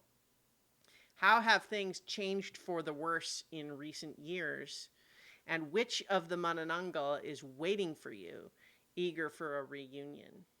Okay, I was And thinking about this. so, for one, you would know this. I don't know that everyone would have known this. You didn't ask about it, but certainly having been here before, Ningle would know that a Manananggal is a type of monstrous creature where they look most of the time very human-like. Although they are not all female, they do tend to look generally feminine in appearance. Like they have their own sort of genders, but to human eyes, most of them look feminine and would present different ways otherwise. But they can, when they feel comfortable enough, unfurl large bat-like wings from their back. Oh And yeah. then they can actually separate at the waist and leave their like lower halves behind and then fly out. And they tend to be nocturnal. And so that's what a Manananggal is. Yeah. And they are part of, again, this is what, like Ningle would know this. It used to be that there's a whole sort of like family of different monsters, of which Manananggal were one, that actually used to have a fair amount of political power in the area a long time ago, like a century or more. Not so much now, especially if the substantial Manananggal population in Manila is living in a place like this. Yeah. But this is definitely different than the 1940s, which was the last time Ningo was here. Ningo was here during the Japanese occupation of the Philippines, and he wound up working with the local Manananggal population and basically resistance against the Japanese and their own monsters that were causing all sorts of problems and cruelties on the island. So basically, he basically played guerrilla hero with the working with Leticia Castro, who was one of the heads of the local population. And so that's who's probably waiting there for me. Okay. Leticia Castro? Castro. Castro. Okay. She's about 200 years old and old school Spanish, Spanish / indigenous mix monster. She showed Okay. what was happening back then, and except his assistance till the end of the war. All right. So, they had a thing. Okay. Here's a question about that. Mm-hmm. What was her take on your whole deal? You know what I mean? Other than just, your like your appearance and all that, but just like the prophecy elements of it and all that. She would deflate me at every possible moment. She didn't think that I was going to go and storm heaven anytime ever. She thought it was a monster, but an Omen class monster. So she deflated my ego at every possible opportunity. I'm one of the few people who successfully I would let do that. So Okay. All right. So, in the meantime, though, each of you, I think, is capable of making the descent from the helicopter. Some of us do um, not to lines. to the roof, right? Like it's Yeah. not. This is not something that you're going to need to make a roll to do. But I Nope. would be interested just in the visual image for each of you. Like what Lying does it down look like a incoming angel. That happens to have a serpent body, but angel. John just kind of steps off the edge as if he's just going to go down a set of stairs and thunk, lands on the God. ground. He leaves some cracks in the pavement, and just keeps on walking. All right. Byron grabs the edge and is kind of like, and jumps down, but holds onto the side. So his arm just kind of stretches down and he lands. And he kind of rotates his shoulder a little bit. And he's like,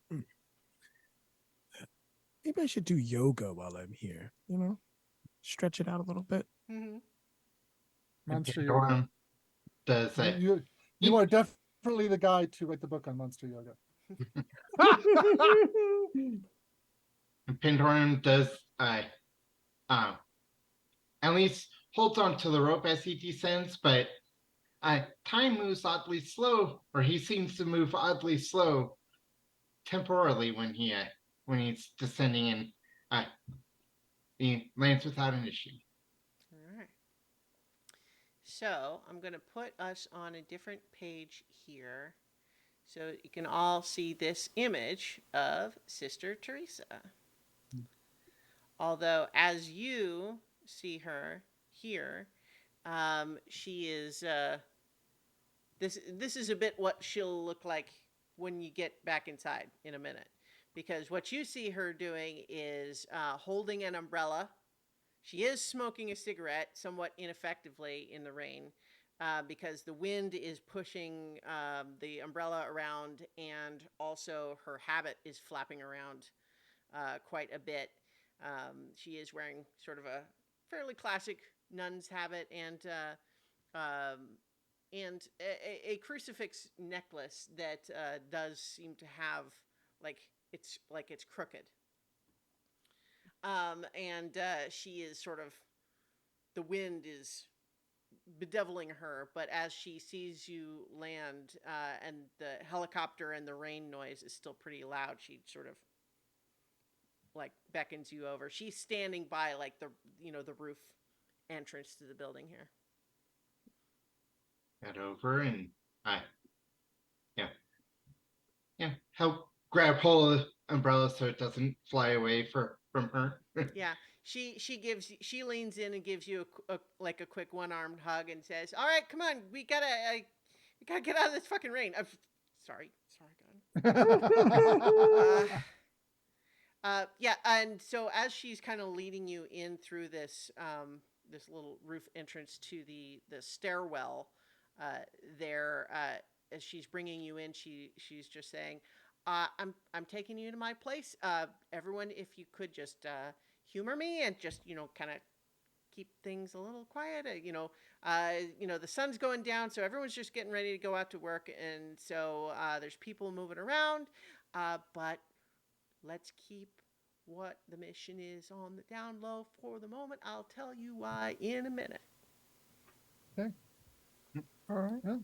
All right. Yep. Follow Lead the her. way.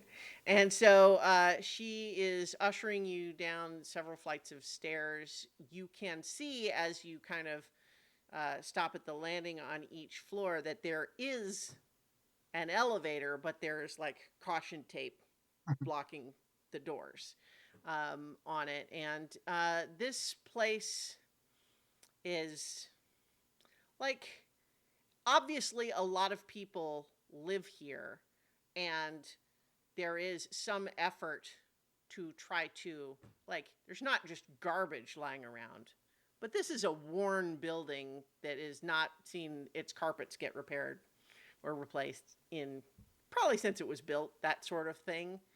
You know what I mean? And there's a lot of activity, and as she mentioned, as you kind of stop by each floor, you can see people, lots of people talking, people coming out of the apartments and heading for the stairs, and some of them join you and give you a little bit of a glance, but they're on their way somewhere else, but there's a little bit of curiosity, and there's just like this, you get the feeling just looking at this place that this is the sort of building where you've got 12 people living in a 2-bedroom sort of place. But Sister Teresa escorts you down a couple of floors and then brings you to her apartment, quickly unlocks it and ushers you inside. It's humble. There's not a lot of elaborate furniture, but there's a crucifix on the wall. There's an old family photo in an ornate frame. There is a newspaper clipping on the wall that says, "Here, let me. I'm going to toss this to Nobilis." The newspaper clipping has a headline that hints at a secret division mission. What's that headline? This is clearly taken from a tabloid. The Men in Black hot sheets. Mm-hmm. And it's got a slanted impact font in big bold letters across the top, and it says space aliens reveal, and then in smaller print across the bottom, because they want you to kind of get drawn in, Mm-hmm. President actually chosen by Galactic Council, and then even smaller letters below that, luckily this year they decided to go with the winner of the election. So yes, And that's and the photo has a clearly photoshopped gray alien shaking hands with a local Philippine politician of some kind. all right. Love that. Okay, so I think so that's on the wall. She's got otherwise fairly sparse furnishings. There's like a kitchen table with a few chairs. She's got an old loud rumbling refrigerator, simple bed, etc. But when she gets all four of you inside, she promptly goes to one of her cabinets and pulls out a bottle of whiskey, and it's like, well, so might as well break out the good stuff for division guests. So, anyone? Sure. Yeah, yeah, sure. Yeah. Okay. All right. So she pours. She's got mix matched like plastic cups. Um, that she pours each of you a little bit in, and then one for herself, and then she lights another cigarette while she's leaning there against the counter and says, "So, glad to see they included you, Pandorum. It's good to see you." Yeah, I was glad to I to have been chosen. How are things? Well, good and bad. Um, the you know the thing the thing went fine, right? So we're you know he's doing great. Um, but uh, murders, not too Yeah. good. Yeah, that's why I contacted Division. I'll be honest. Like, it's great to meet you, but I called Division because I think we're in trouble here, and we need a little we need some of the big guns. And so you want to, like, I got a little bit of a briefing, but I'm Sister Teresa of the Sisters of the Broken Crucifix. So you probably all got briefed on that. Yeah, yeah. Yeah. Great. So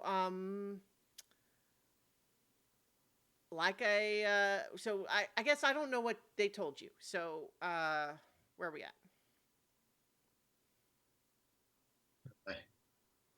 Well, kind of relate what was Mm-hmm. put into the mission briefing. Oh, Uh, okay. Bare bones then. I mean, that's probably good. Um, okay. Fuck. Oh, sorry. Uh, yeah. So she's here. The reason I asked you to be quiet coming down the stairs is because the word of the murders hasn't really gotten out yet. Um, we have 3 dead, couple more missing, but the ones that are dead were missing first. So, uh, worried, right, about the ones that are missing still. Although people sometimes, around here, people go missing sometimes. So, like, some of them might just turn up, but obviously we're concerned. Once there were 2, I brought in, the Sisters of the Broken Crucifix. We brought in another sister, Sister Dax. I'm sure you'll meet him in a little bit, but I I don't think he's up for it. Like, he seems like he's not ready for this, and I felt like this might actually be even, as bad as it is to have our monster population here under threat of apparently a serial monster killer. Uh, I'm worried that it's bigger than that. Actually, that this is all just a piece of something that's going to be more serious, and I just felt like I didn't want to waste any more time. So I can. How can I help? I can tell you about the victims. I can I Well, can give you we some people to definitely talk to. those will definitely be helpful. Can you go into any greater detail as to why you felt this was more than just murders? Well, Is it just an intuition, a hunch, tea leaves? yeah, well, so here's the thing. If you don't know Manananggal, they don't do their thing like willy nilly, right? Like they do it when they feel safe, like when they feel comfortable, right? If they're if they're worried about something, they don't do it. They stay looking human. Mhm. But what happened with our victims here is that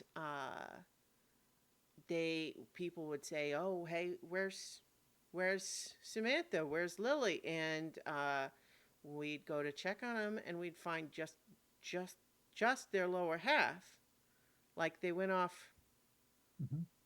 doing their thing, but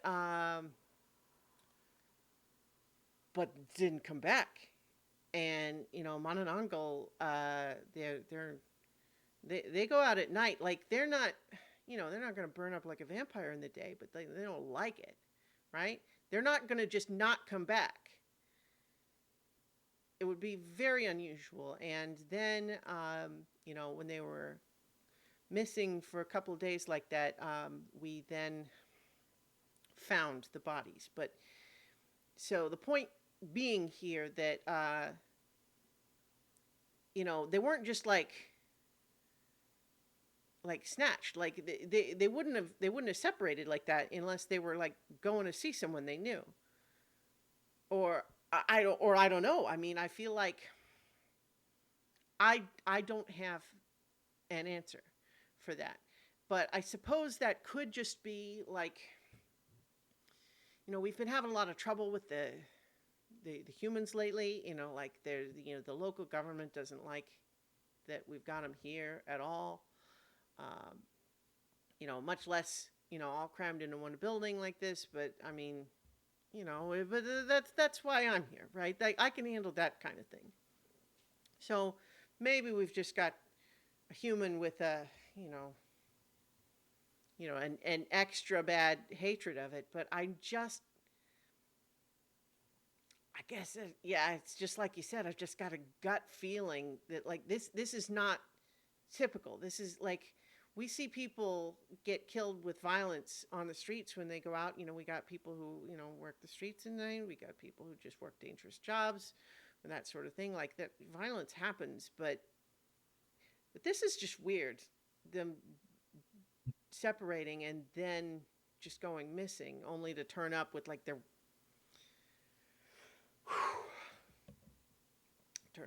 wings torn off, organs missing, that sort of thing. You can see, you can see Ningle like opening and clenching his fists as you're talking about this. Yeah, and the I don't know if it has anything to do with it, but like another bit of the folklore about Manananggal that you may not realize is that there's like, well, okay, so first of all, just in case, like, I feel like I always have to explain this to people who aren't from around here, but they don't eat people. Okay, like that's like a vicious rumor. Like they just don't. They just eat. They eat the same food humans do. It's not. That's not true at all. But there is something called Manananggal salt that is, if like the myth is that if you pour salt on the lower half of a Manananggal when they're separated, that they can't rejoin. Like that's not true. Mhm. But what is true is that the hair of a Manananggal with certain processes can be made into something that gets called Manananggal salt, and it's like poisonous to just about anything. And so I don't know if maybe there's something like that going on too. You mentioned there was damage to and wings torn off of the 3 victims. Were any of them shorn? Well, hard to say. Like they're not like shaved bald, but like if they didn't look good, so it's like Mhm. if they took some of their hair, it It might wouldn't be been hard enough to to tell. know. Okay. Yeah. But like I said, we've got 3 victims so far. Samantha Reyes, who was a call center agent and aspiring novelist, and Emily Santos was the last to see her. They had some sort of an on again, off again thing. So she would probably be who to talk to about Samantha if you want to know more about her. And then Lily Bautista is another victim. She's a volunteer nurse. Good friends with Mickey Yap, who lives here in the building, too.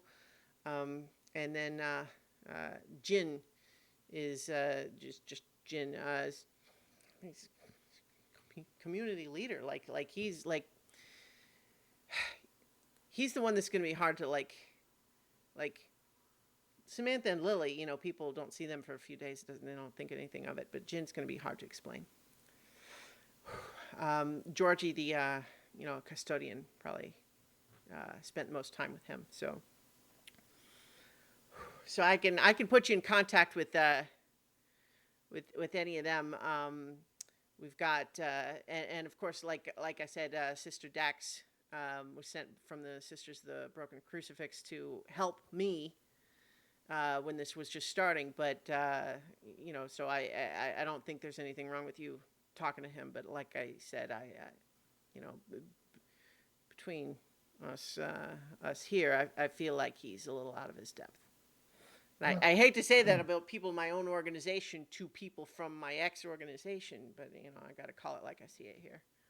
Yeah, I personally, considering that death is my own expertise, I would like to um, see the bodies to check them out myself. It doesn't look like there is any great danger at the moment, so splitting up doesn't seem like a bad idea as far as time is concerned. So if you can tell me where I can find the deceased, that would be um, where I'd like to go. Yeah. So we don't have like a morgue here. Right. So, but you have Um, you have yeah. you So created away the what with the bodies you've got somewhere. yeah, I'm just preparing you here that this is not going to Yeah. be a nice little clinical open a steel drawer and I only have seen worse. okay. Yeah. Myron just kind of licks his lips and says, "Yeah, we've seen worse." And Durham will nudge Myron. Yeah, there's a little bit of a Yeah, all Myron. right. Well, I haven't. So,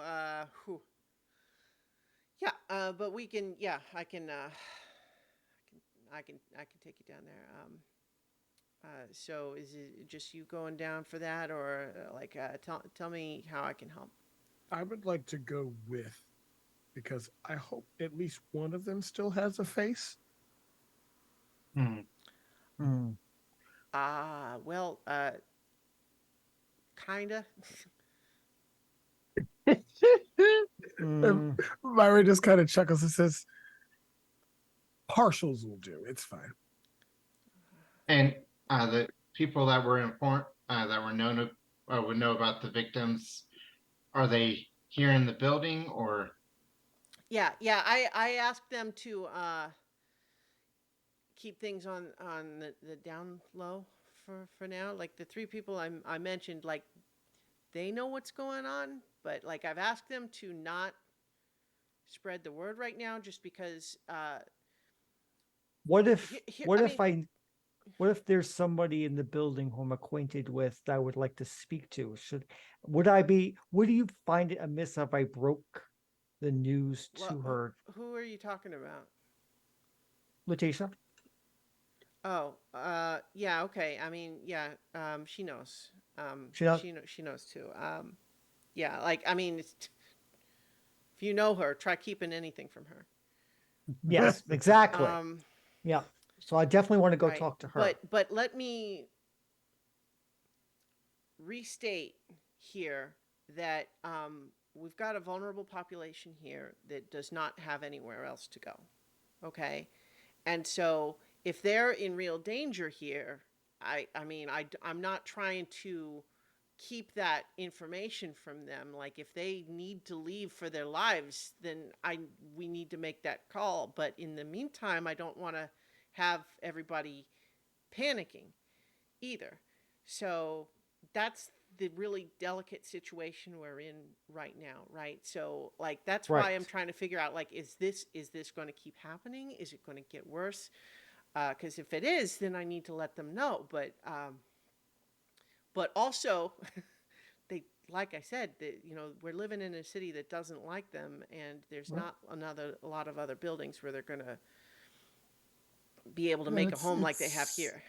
it seems to me that the prudent thing to do would be to have people travel in groups when they can. Yeah. Stay, not go off on solo expeditions. Um, Watch out for each other as much as you can. And and let you know if anything says you don't have to tell them precisely what's going on. And Mm-hmm. I'm sure that you've already got various security Well, yeah, I mean, processes in see, place. here's the thing: is like, I mean, you're saying exactly what I was thinking, in the sense that telling people to be careful. But like the thing is, like the people who live here, like they They're know already that stuff. careful. They already do that stuff. Like, see, that's again, like is like I said, I'm worried. Like they don't go off by themselves unless they feel like really safe doing it. Like they know exactly where they're going and who they're going to see, and like they feel confident and safe doing that. And so like for these victims to have gone off by themselves that way when nobody else knew where they were going, like that's unusual. They don't like the folks here don't Yeah. do that usually I think because it's dangerous. we should speak with some of the others that know Yeah. know the victims as well.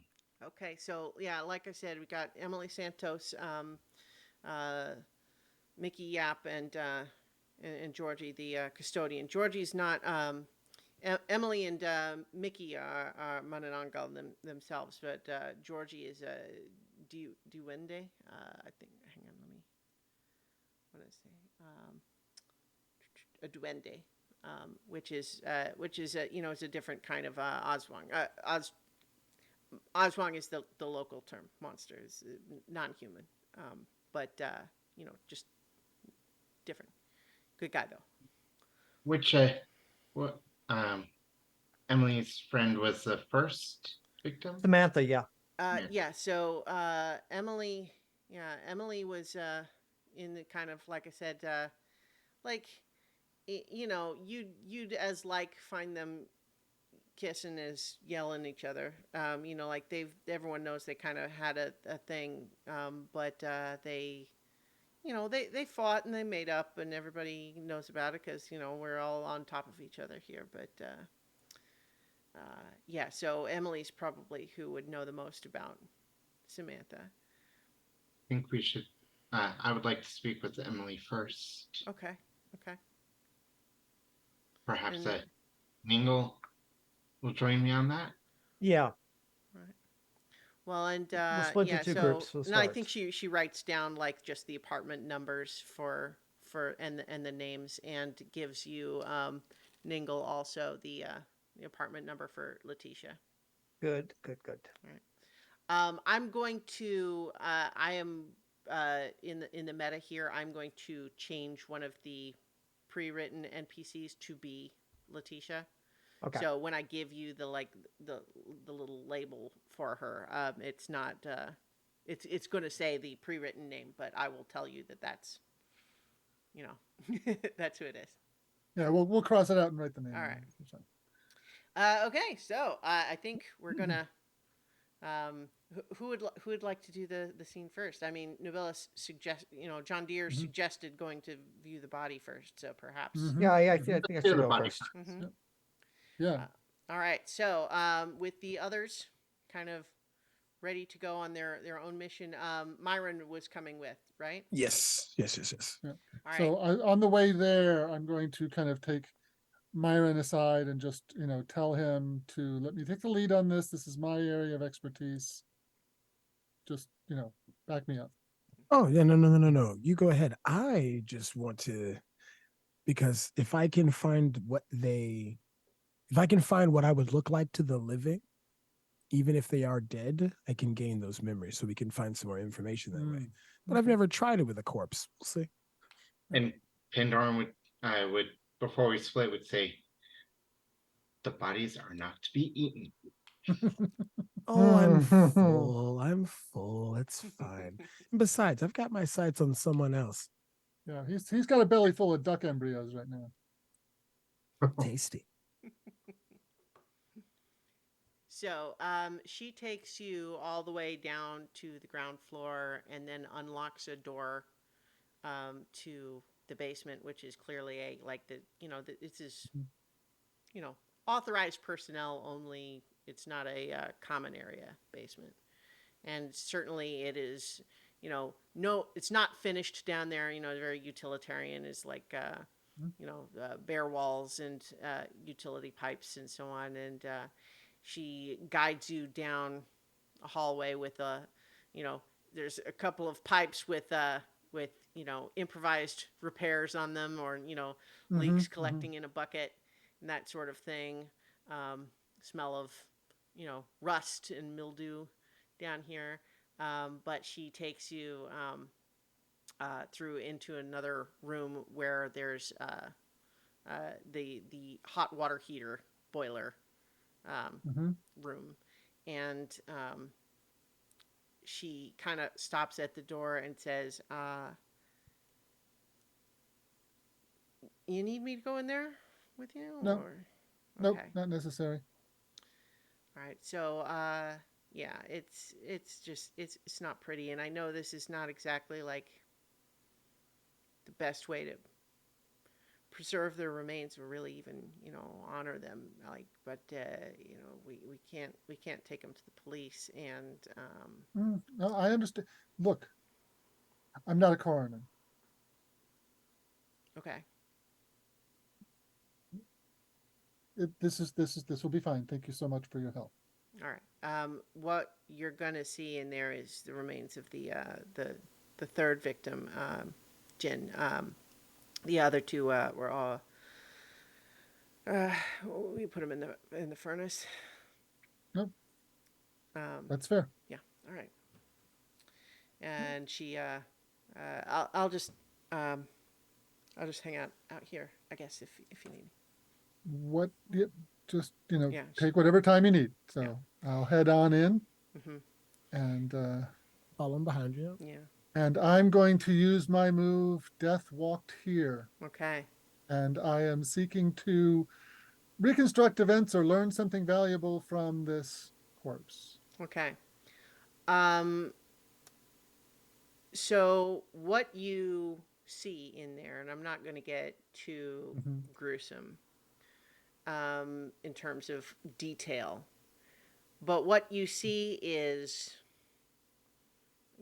what looks like a humanoid lower half, like from the waist down, that's just been kind of laid on a table, and it looks dead, right?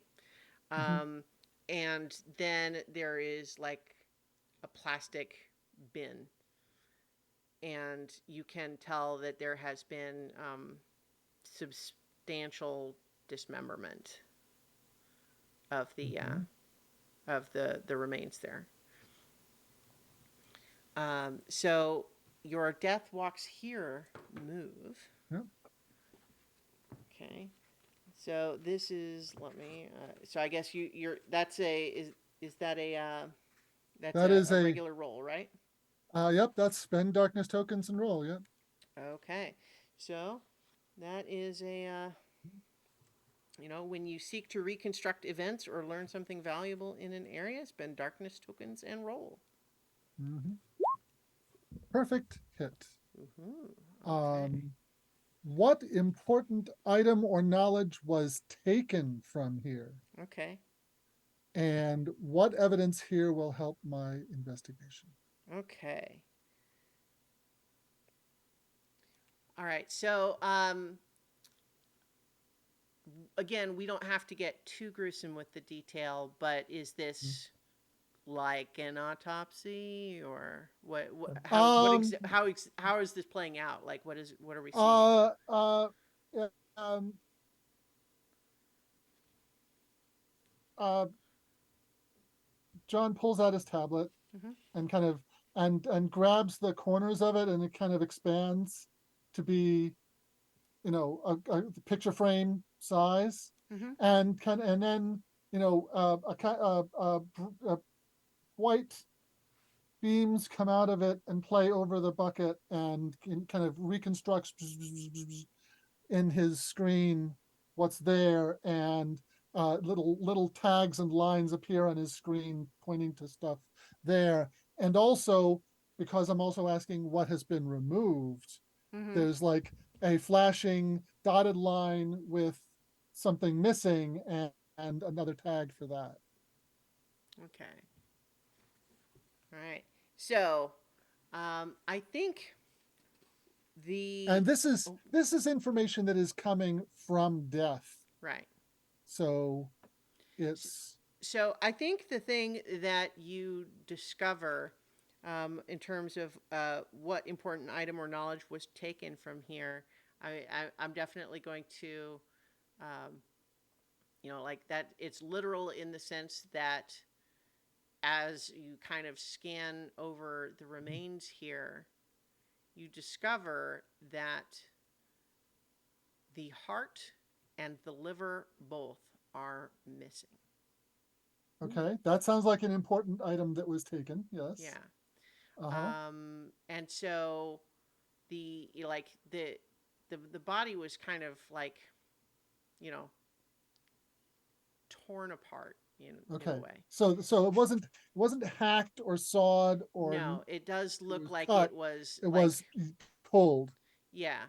Okay. So there's And so I think the what bits evidence will of help with your tendon and stuff. investigation. Yeah. Okay. Yeah, I think the evidence that will help with your investigation is whatever did this to them had tremendous physical strength. A Okay. human would Okay. not be able to do this unaided. Okay. And I would like to grasp keys. Okay. All right. Then that is a another move where you oh, Another look at that. perfect hit. Perfect hit. Okay. You uncover a key. The keeper will tell you what it is. Well, let me tell you what it is.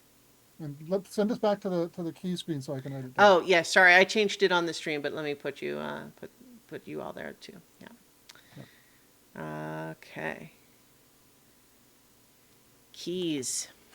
All right. Okay. Sorry, I'm looking at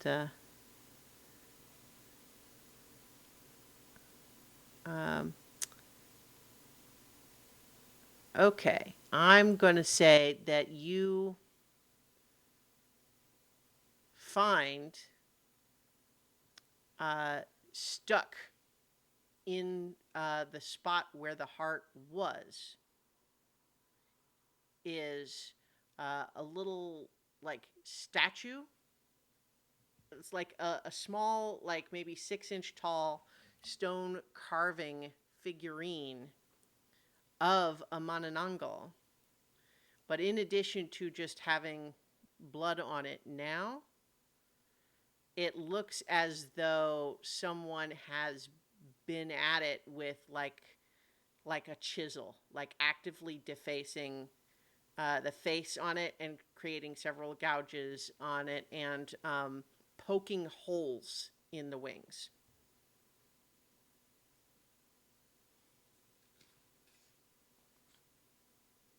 Mm-hmm. Okay. it looks like this would have been some kind of a relic like you might find on a shrine of some kind, but obviously, defaced. Right. Okay. One of the wings is broken off.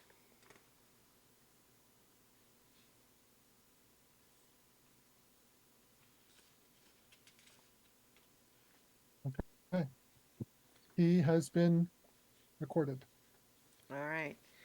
Um, I'm going to take that figurine. okay, yeah. What are you up to, Myron, while John Deere's doing that? Where is that?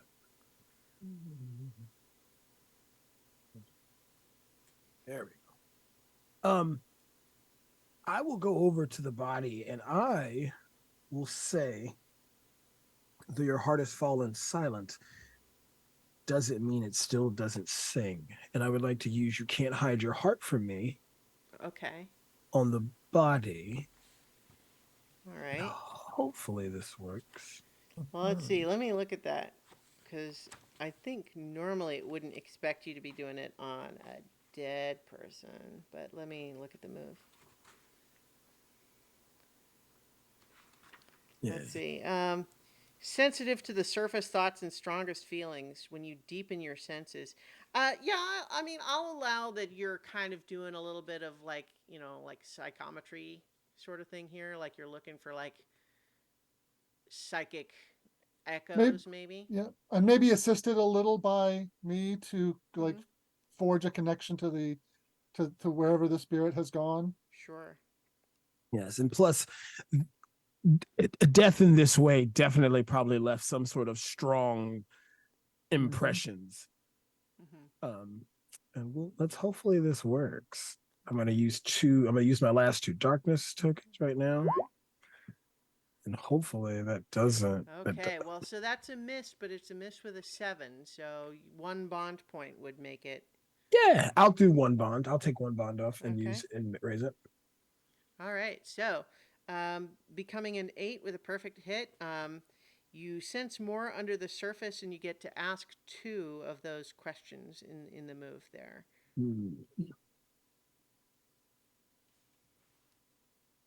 What are you truly afraid of? And the reason why I asked that one is because I want to know if I can find what the thing looks like. Whatever did this to them, unless they were attacked like from behind. And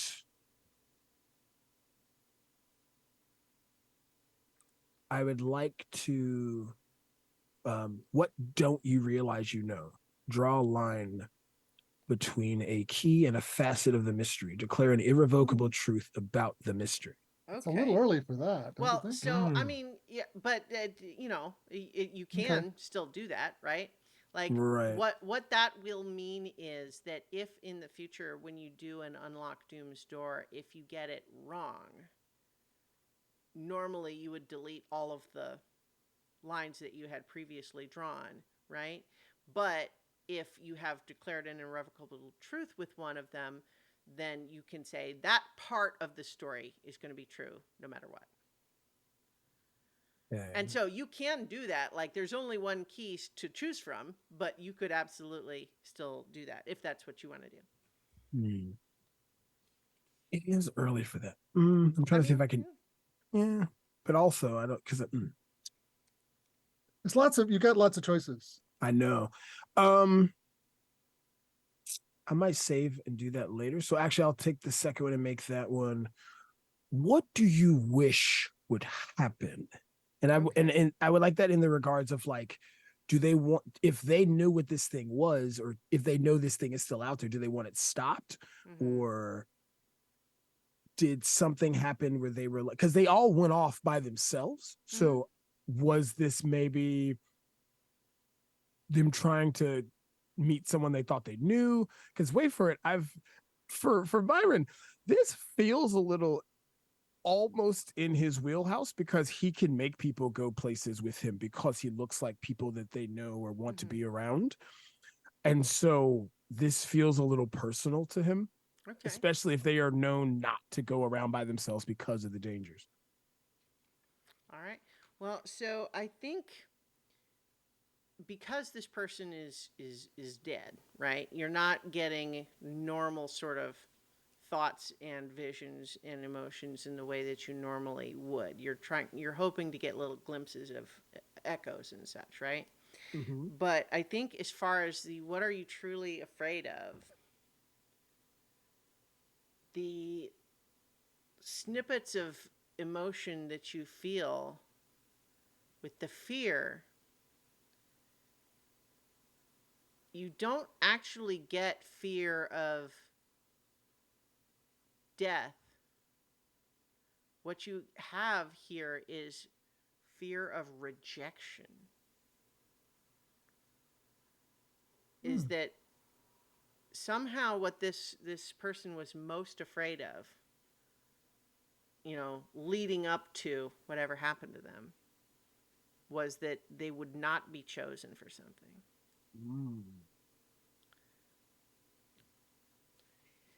And then the what do you wish would happen? Mm-hmm. So I guess that in some ways that's kind of the answer to both, right? Is that there is something that they are hoping to be selected for in order to be, but they are afraid that they will be rejected. Ooh, okay. And Myron looks to John and says, "Oh, well. Oh, all right. That's interesting. You wouldn't think at the moment, or at least around the moments of their death, they would be worried about rejection of all things." And I kind of look at that thing you pulled out of the body. Yeah, that's not a key. That's just a detail that we've learned. Yeah. Yeah. Now you could do grasp keys. I'll allow a second one in this area. Yeah. Seems reasonable. Yeah. But yes, the answer you got though is texture, not a official key. Yeah. Yeah. So, I will like to grasp for keys then. Okay.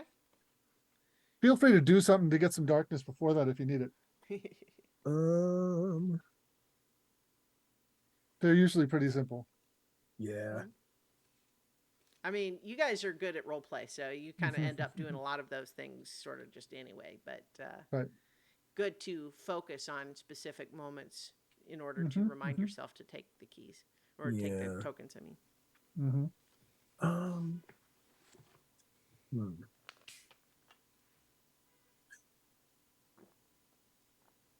Myron feels a bit frustrated because he's not used to not getting the full story from people's when he reaches into people like this. And to be fair, he's not done it to a corpse before. Yeah, see that I think that's part of it too.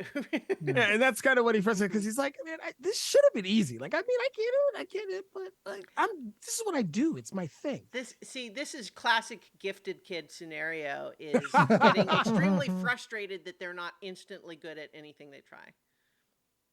Absolutely, that's definitely it. And I'll take 2 darkness tokens for that.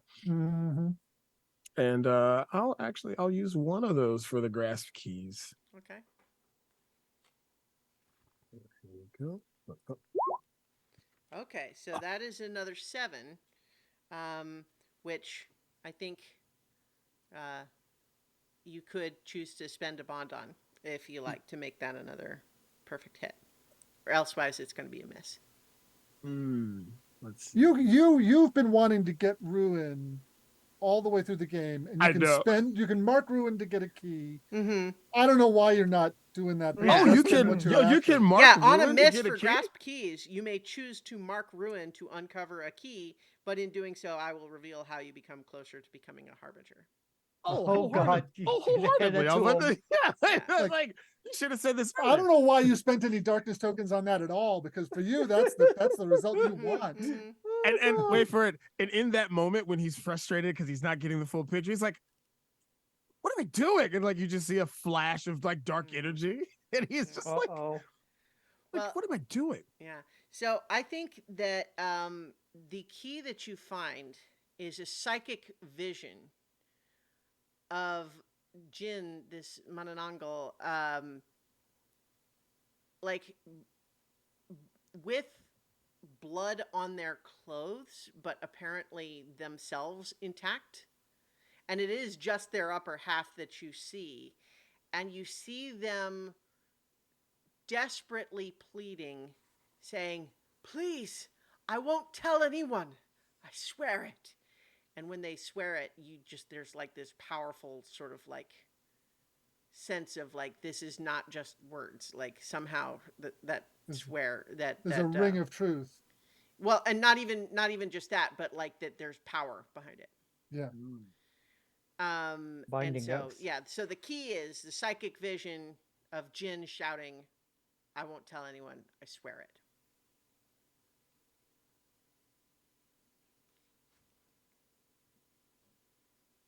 Myron just goes, "That's more like it, though.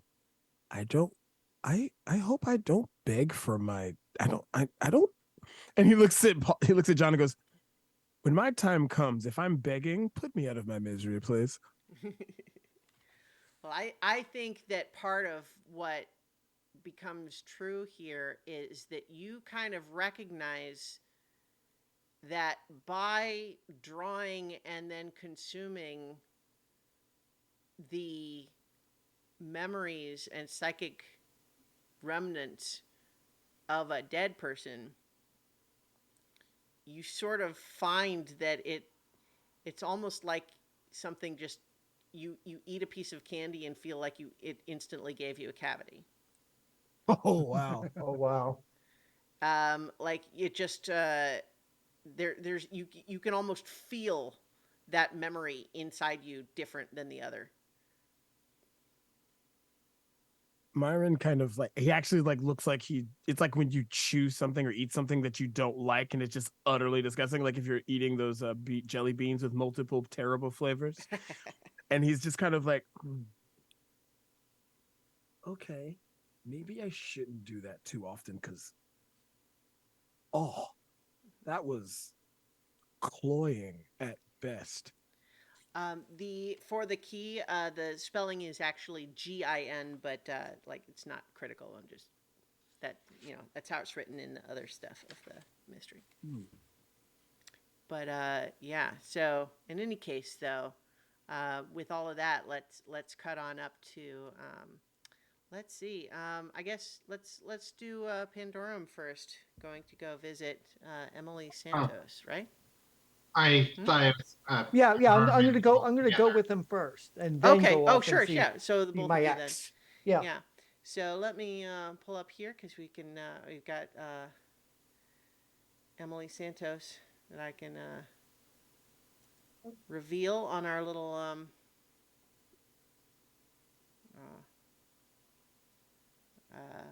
our little people image here. And let me pull up her stuff. Oh. Dear Roll20, thank you. Okay, so yeah, you go to one of the apartments, and right now it's you hear a lot of voices from the other side of the door. You're at the door, but you hear a lot of people talking from the other side. And Durham will knock. Okay. If someone calls from the other side, like you see the little peephole kind of dim, and you just say, "Uh, who are you?" Hi, we're looking to speak with Emily Santos. Uh, just a second. Let me see if she's here. Then they disappear for a little bit. After a moment, the door opens, but it opens just enough for this young woman to slip through. Like she's clearly trying to not open the door enough to let you see much of inside, but she's coming out into the hallway with you. So she is, she got, very vibrant purple hair cut at like odd angles. Um, soft eyes that in the dim light of the hallway kind of glow red.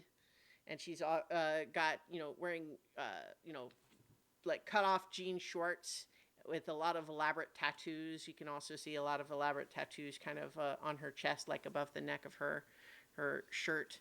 She's short with ruddy dark skin, and she just says, hi, so I'm Emily.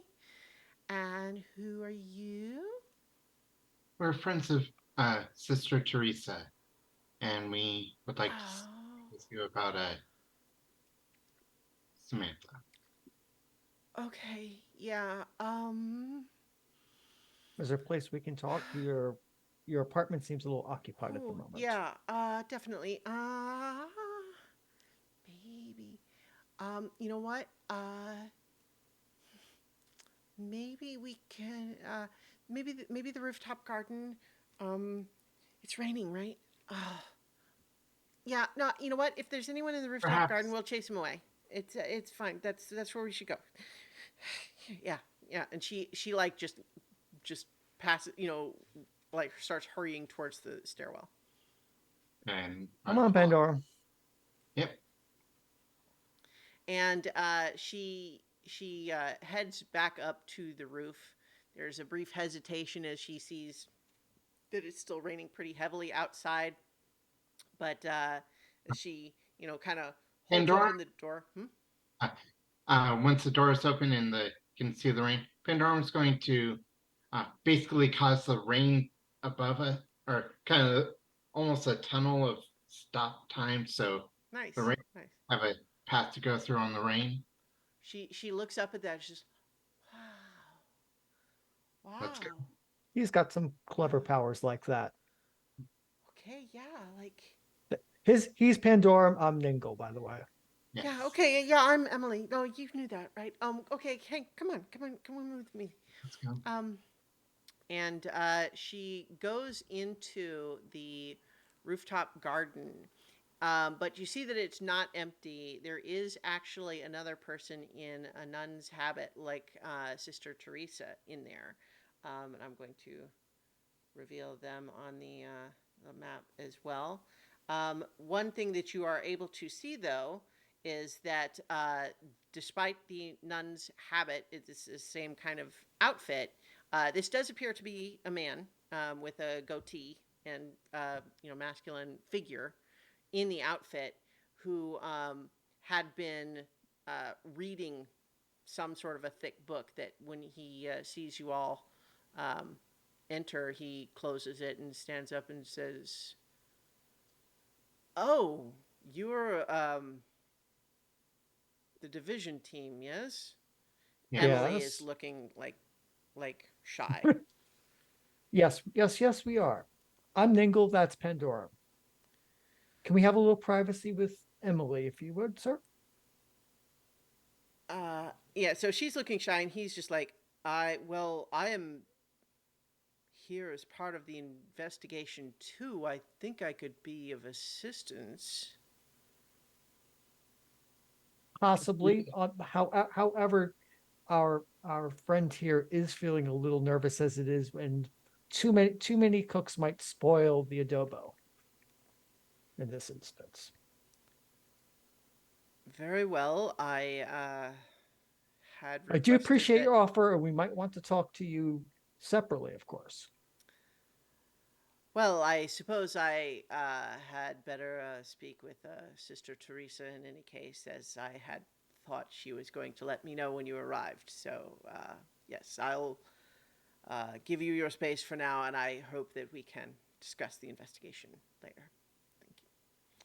And he, steps out into the rain and hurries into the roof well. And so here in this rooftop garden, let's see, where's the this it like I mentioned, it's got kind of the sort of frame and plastic sheeting greenhouse setup over a significant part of the building's roof, and this place is just packed in here with every imaginable plant that might be used for cooking, medicine, anything sort of practical, and that there are a couple of areas that seem to have their own little separate enclosures.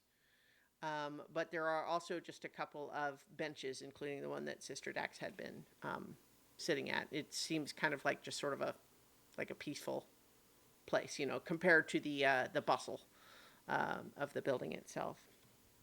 And so Emily just says, "So he said you're from Division?" We are from Division, yes. I mean, Sit, I guess sit down, Go. You're nervous and you're not feeling great. I mean, We're not here to help. We're here to help, Okay. and you can help us. All right. I don't know if I can.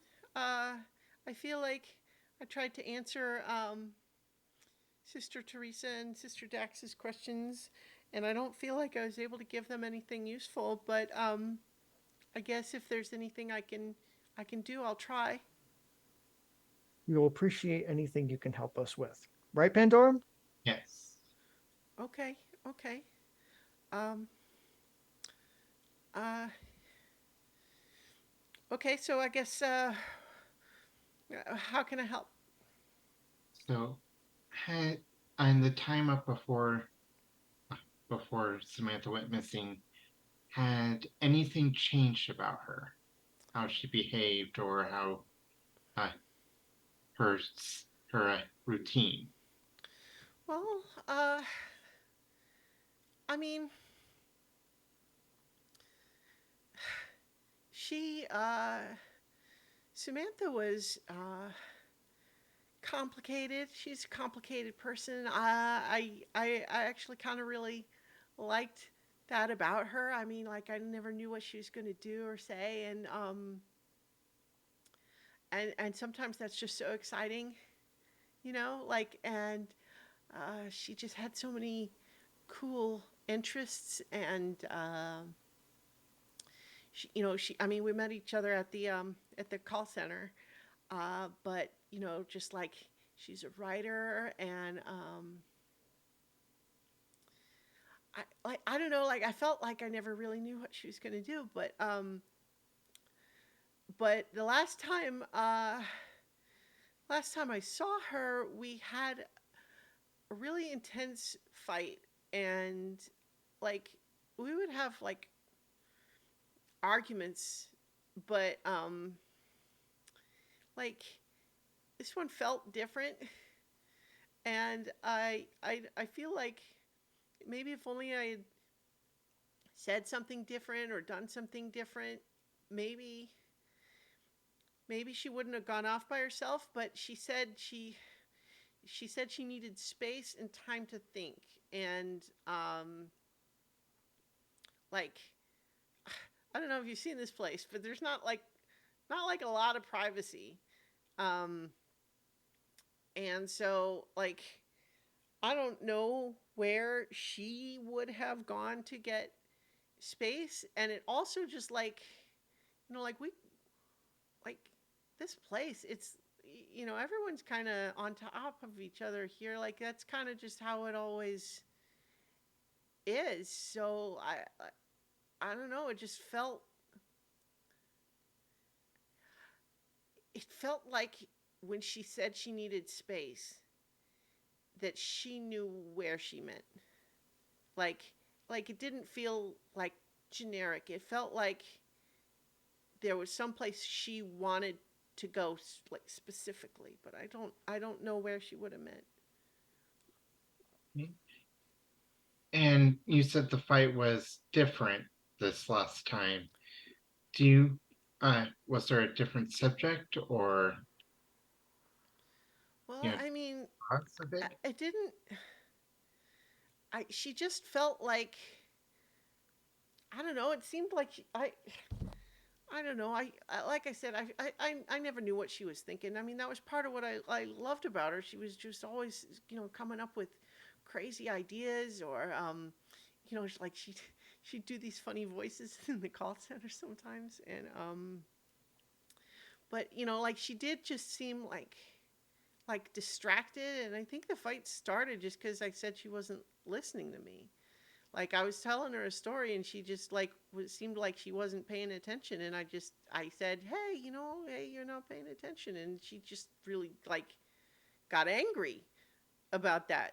But it's like I don't know why she's angry at me. She was the one that wasn't paying attention. I don't think I said it in a mean way, but she just, I don't know, she was distracted by something, and then it just felt like she was like picking a fight as an excuse to go wherever she was trying to go, and then I just didn't see her for a few days. I was trying to give her space like she asked for, and time to think, but then I guess I guess they found her. It's what Sister Teresa said. I didn't. She told me I shouldn't look, so I didn't. Thank you. Thank you for sharing this with us. And when she left, did she leave as by foot or? So you're starting to get into the detailed territory that perhaps a grasp keys move might be in order. Yeah. I think you get to grasp go for it. Okay, my computer's not. It's doing a kind of a cyclic freeze, so I Okay. can hear, but things are not reacting. Okay. So I mean, do you just want me to do a roll for you? If you could, and put 2 darkness on it. Okay. Or do you want to do that for us, Paul? Yeah, I can do that. Grasp keys.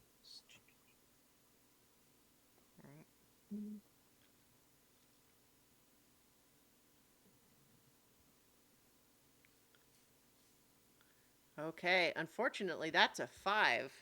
Ooh. That's a That miss. is a 5. Yeah. Yeah. So on a 7 minus, you find more than you were ready for. You may choose to mark ruin in order to uncover a key, but in doing so, the keeper will reveal how you become closer to becoming a harbinger. Alternately, you just don't, finding more than you were ready for here. I think what she says is, I wonder. You know what? I'm just trying to. This mystery, compared to the last one, this mystery doesn't have a ready-made thing to to like attack you or anything like that. You know what I mean? Okay, yeah. So I think that yeah, okay. Well, so are you leaving it at a? You would have to add like 3 bond to make it a success. But are you choosing to I mark think ruin? I think yes, I will mark ruin for it. Okay. So I think that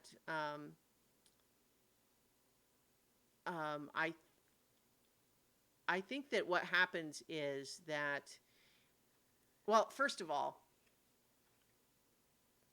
you are,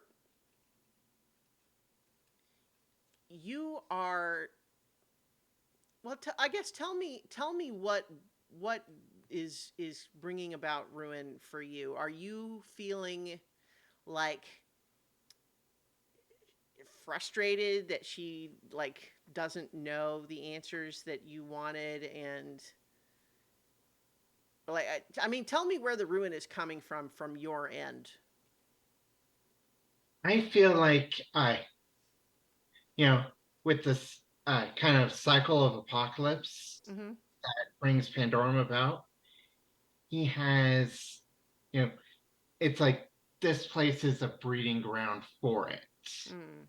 So if nothing else, I feel like this is just, Yeah.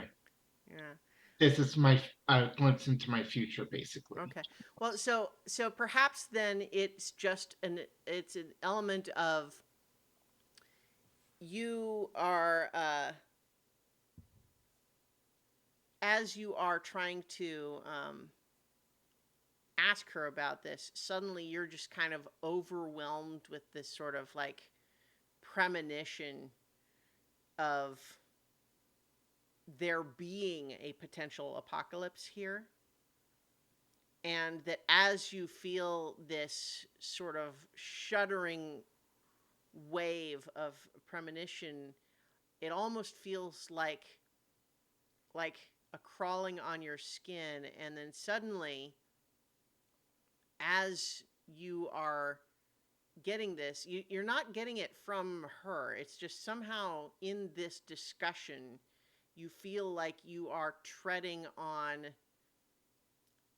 like like uh shoot, what's the not sanctified, but like defiled territory somehow.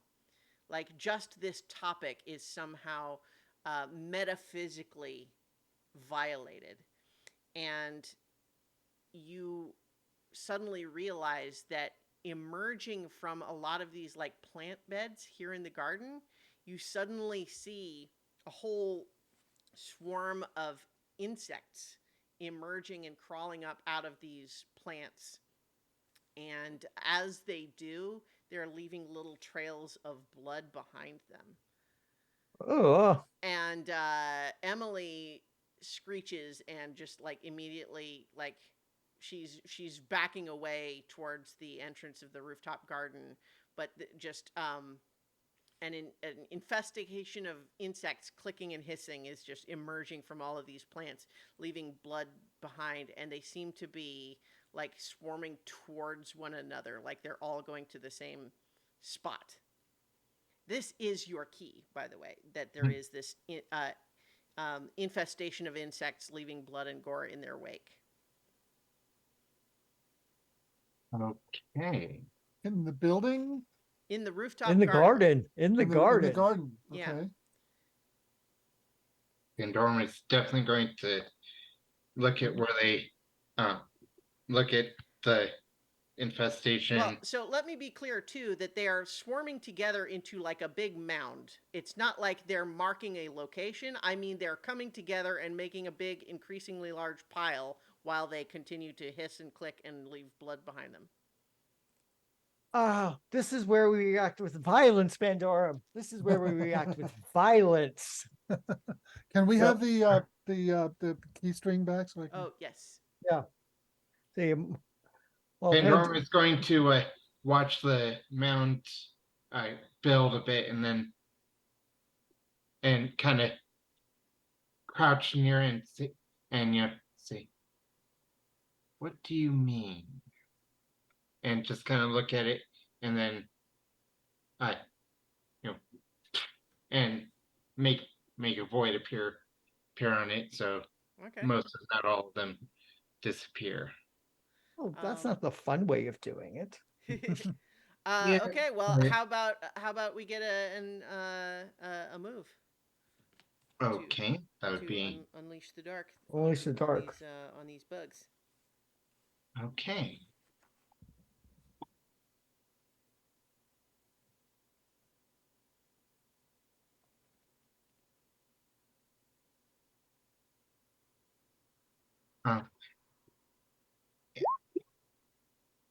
Miss. I think Okay. I will spend a bond with Ningle to That's appropriate. Okay. Yeah. And so that'll get you to an 8. So you can choose the from 2 from the list of the Unleash the Dark move. Do you need me to read those? 1 moment.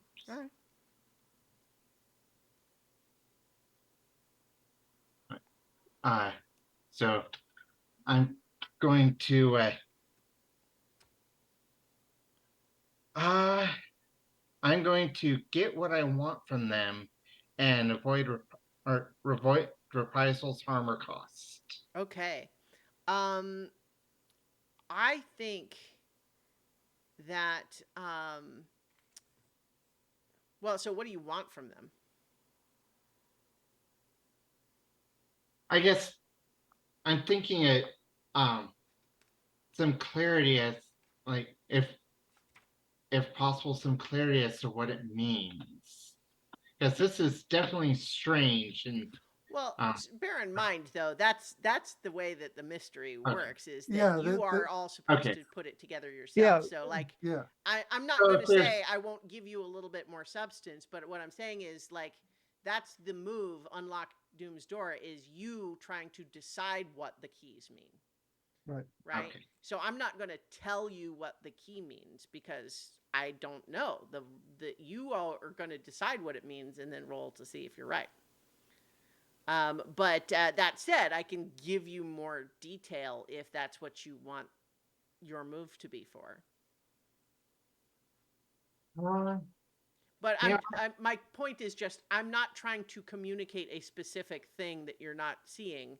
It's more I just, think yeah. I think instead of that, I instead of get what you want from them, I will get past their defenses and Mhm. inflict a condition. Okay. So I think then that's pretty straightforward in the sense that your void spell just annihilates the the bulk of them, and the remainder just no longer seem to be supernaturally swarming in the way they were a moment ago, and they kind of just all sort of crawl away, like if you really just dumped a bucket of bugs on the floor, they would just kind of scatter, right? There is a lot of little tiny blood trails left behind, though, from where they emerged. And I'm going to finish our session for tonight by ticking the doomsday clock once as you follow some of these little bug blood trails to, like, you see a bunch of them going in one particular direction, and you follow, and you see that there are, they go under one of the little covered projects in the rooftop garden. Dun dun dun. And as you open it up, what you see is a pair of disembodied Manananggal wings mounted to like a pegboard spread in glory. Oh crap. Okay, that's wow. Yeah. And Huh. so Yeah. that is one tick of the doomsday clock, but that's going to be our Wow. and that'll be the end of story section for this time. But now we can go do the end of session moves. All right. So, John Deere, Yes. did you? Where is my? Did you give into the temptation of the living and indulge in pleasure or vice? I think I did. I in fact did so and shared it with my friends. You had the best hot dogs on the planet. So there you are. Yeah. You also had some nice whiskey from Sister Teresa. Mm-hmm. Yeah, that's true. Yeah. Did you express your monstrous nature and or express your humanity? Yeah, I think so. Did you learn something significant about yourself and or your impending ruin? No. Did you learn something significant about a fellow monster?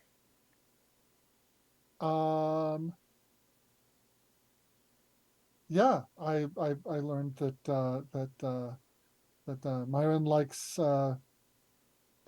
marinated duck embryos and other stuff like that. It's not, and food preferences and luxury preferences are not as trivial as one might think. I think also you did learn something significant about yourself because you've seen that you have the potential to make friends, like to try to bond with people. Like that was something that didn't really happen before with John. Okay, I'll take that. Yeah. All right, so you can mark XP for those, and then did you uncover at least a key of the apocalypse or attempt to unlock Doom's Door? Yes, I did. Yeah, then you can mark. You don't mark anything then because you don't mark a ruin for not doing that. Right. All right, Ningle. Okay. Did you Express my monstrous nature, express my humanity. Not quite. Not this time. Did you learn something significant about yourself and or your impending ruin? No, I always suspect next session's really going to hit that one for sure, but not this time. Did you learn something significant about a fellow monster? Oh yeah.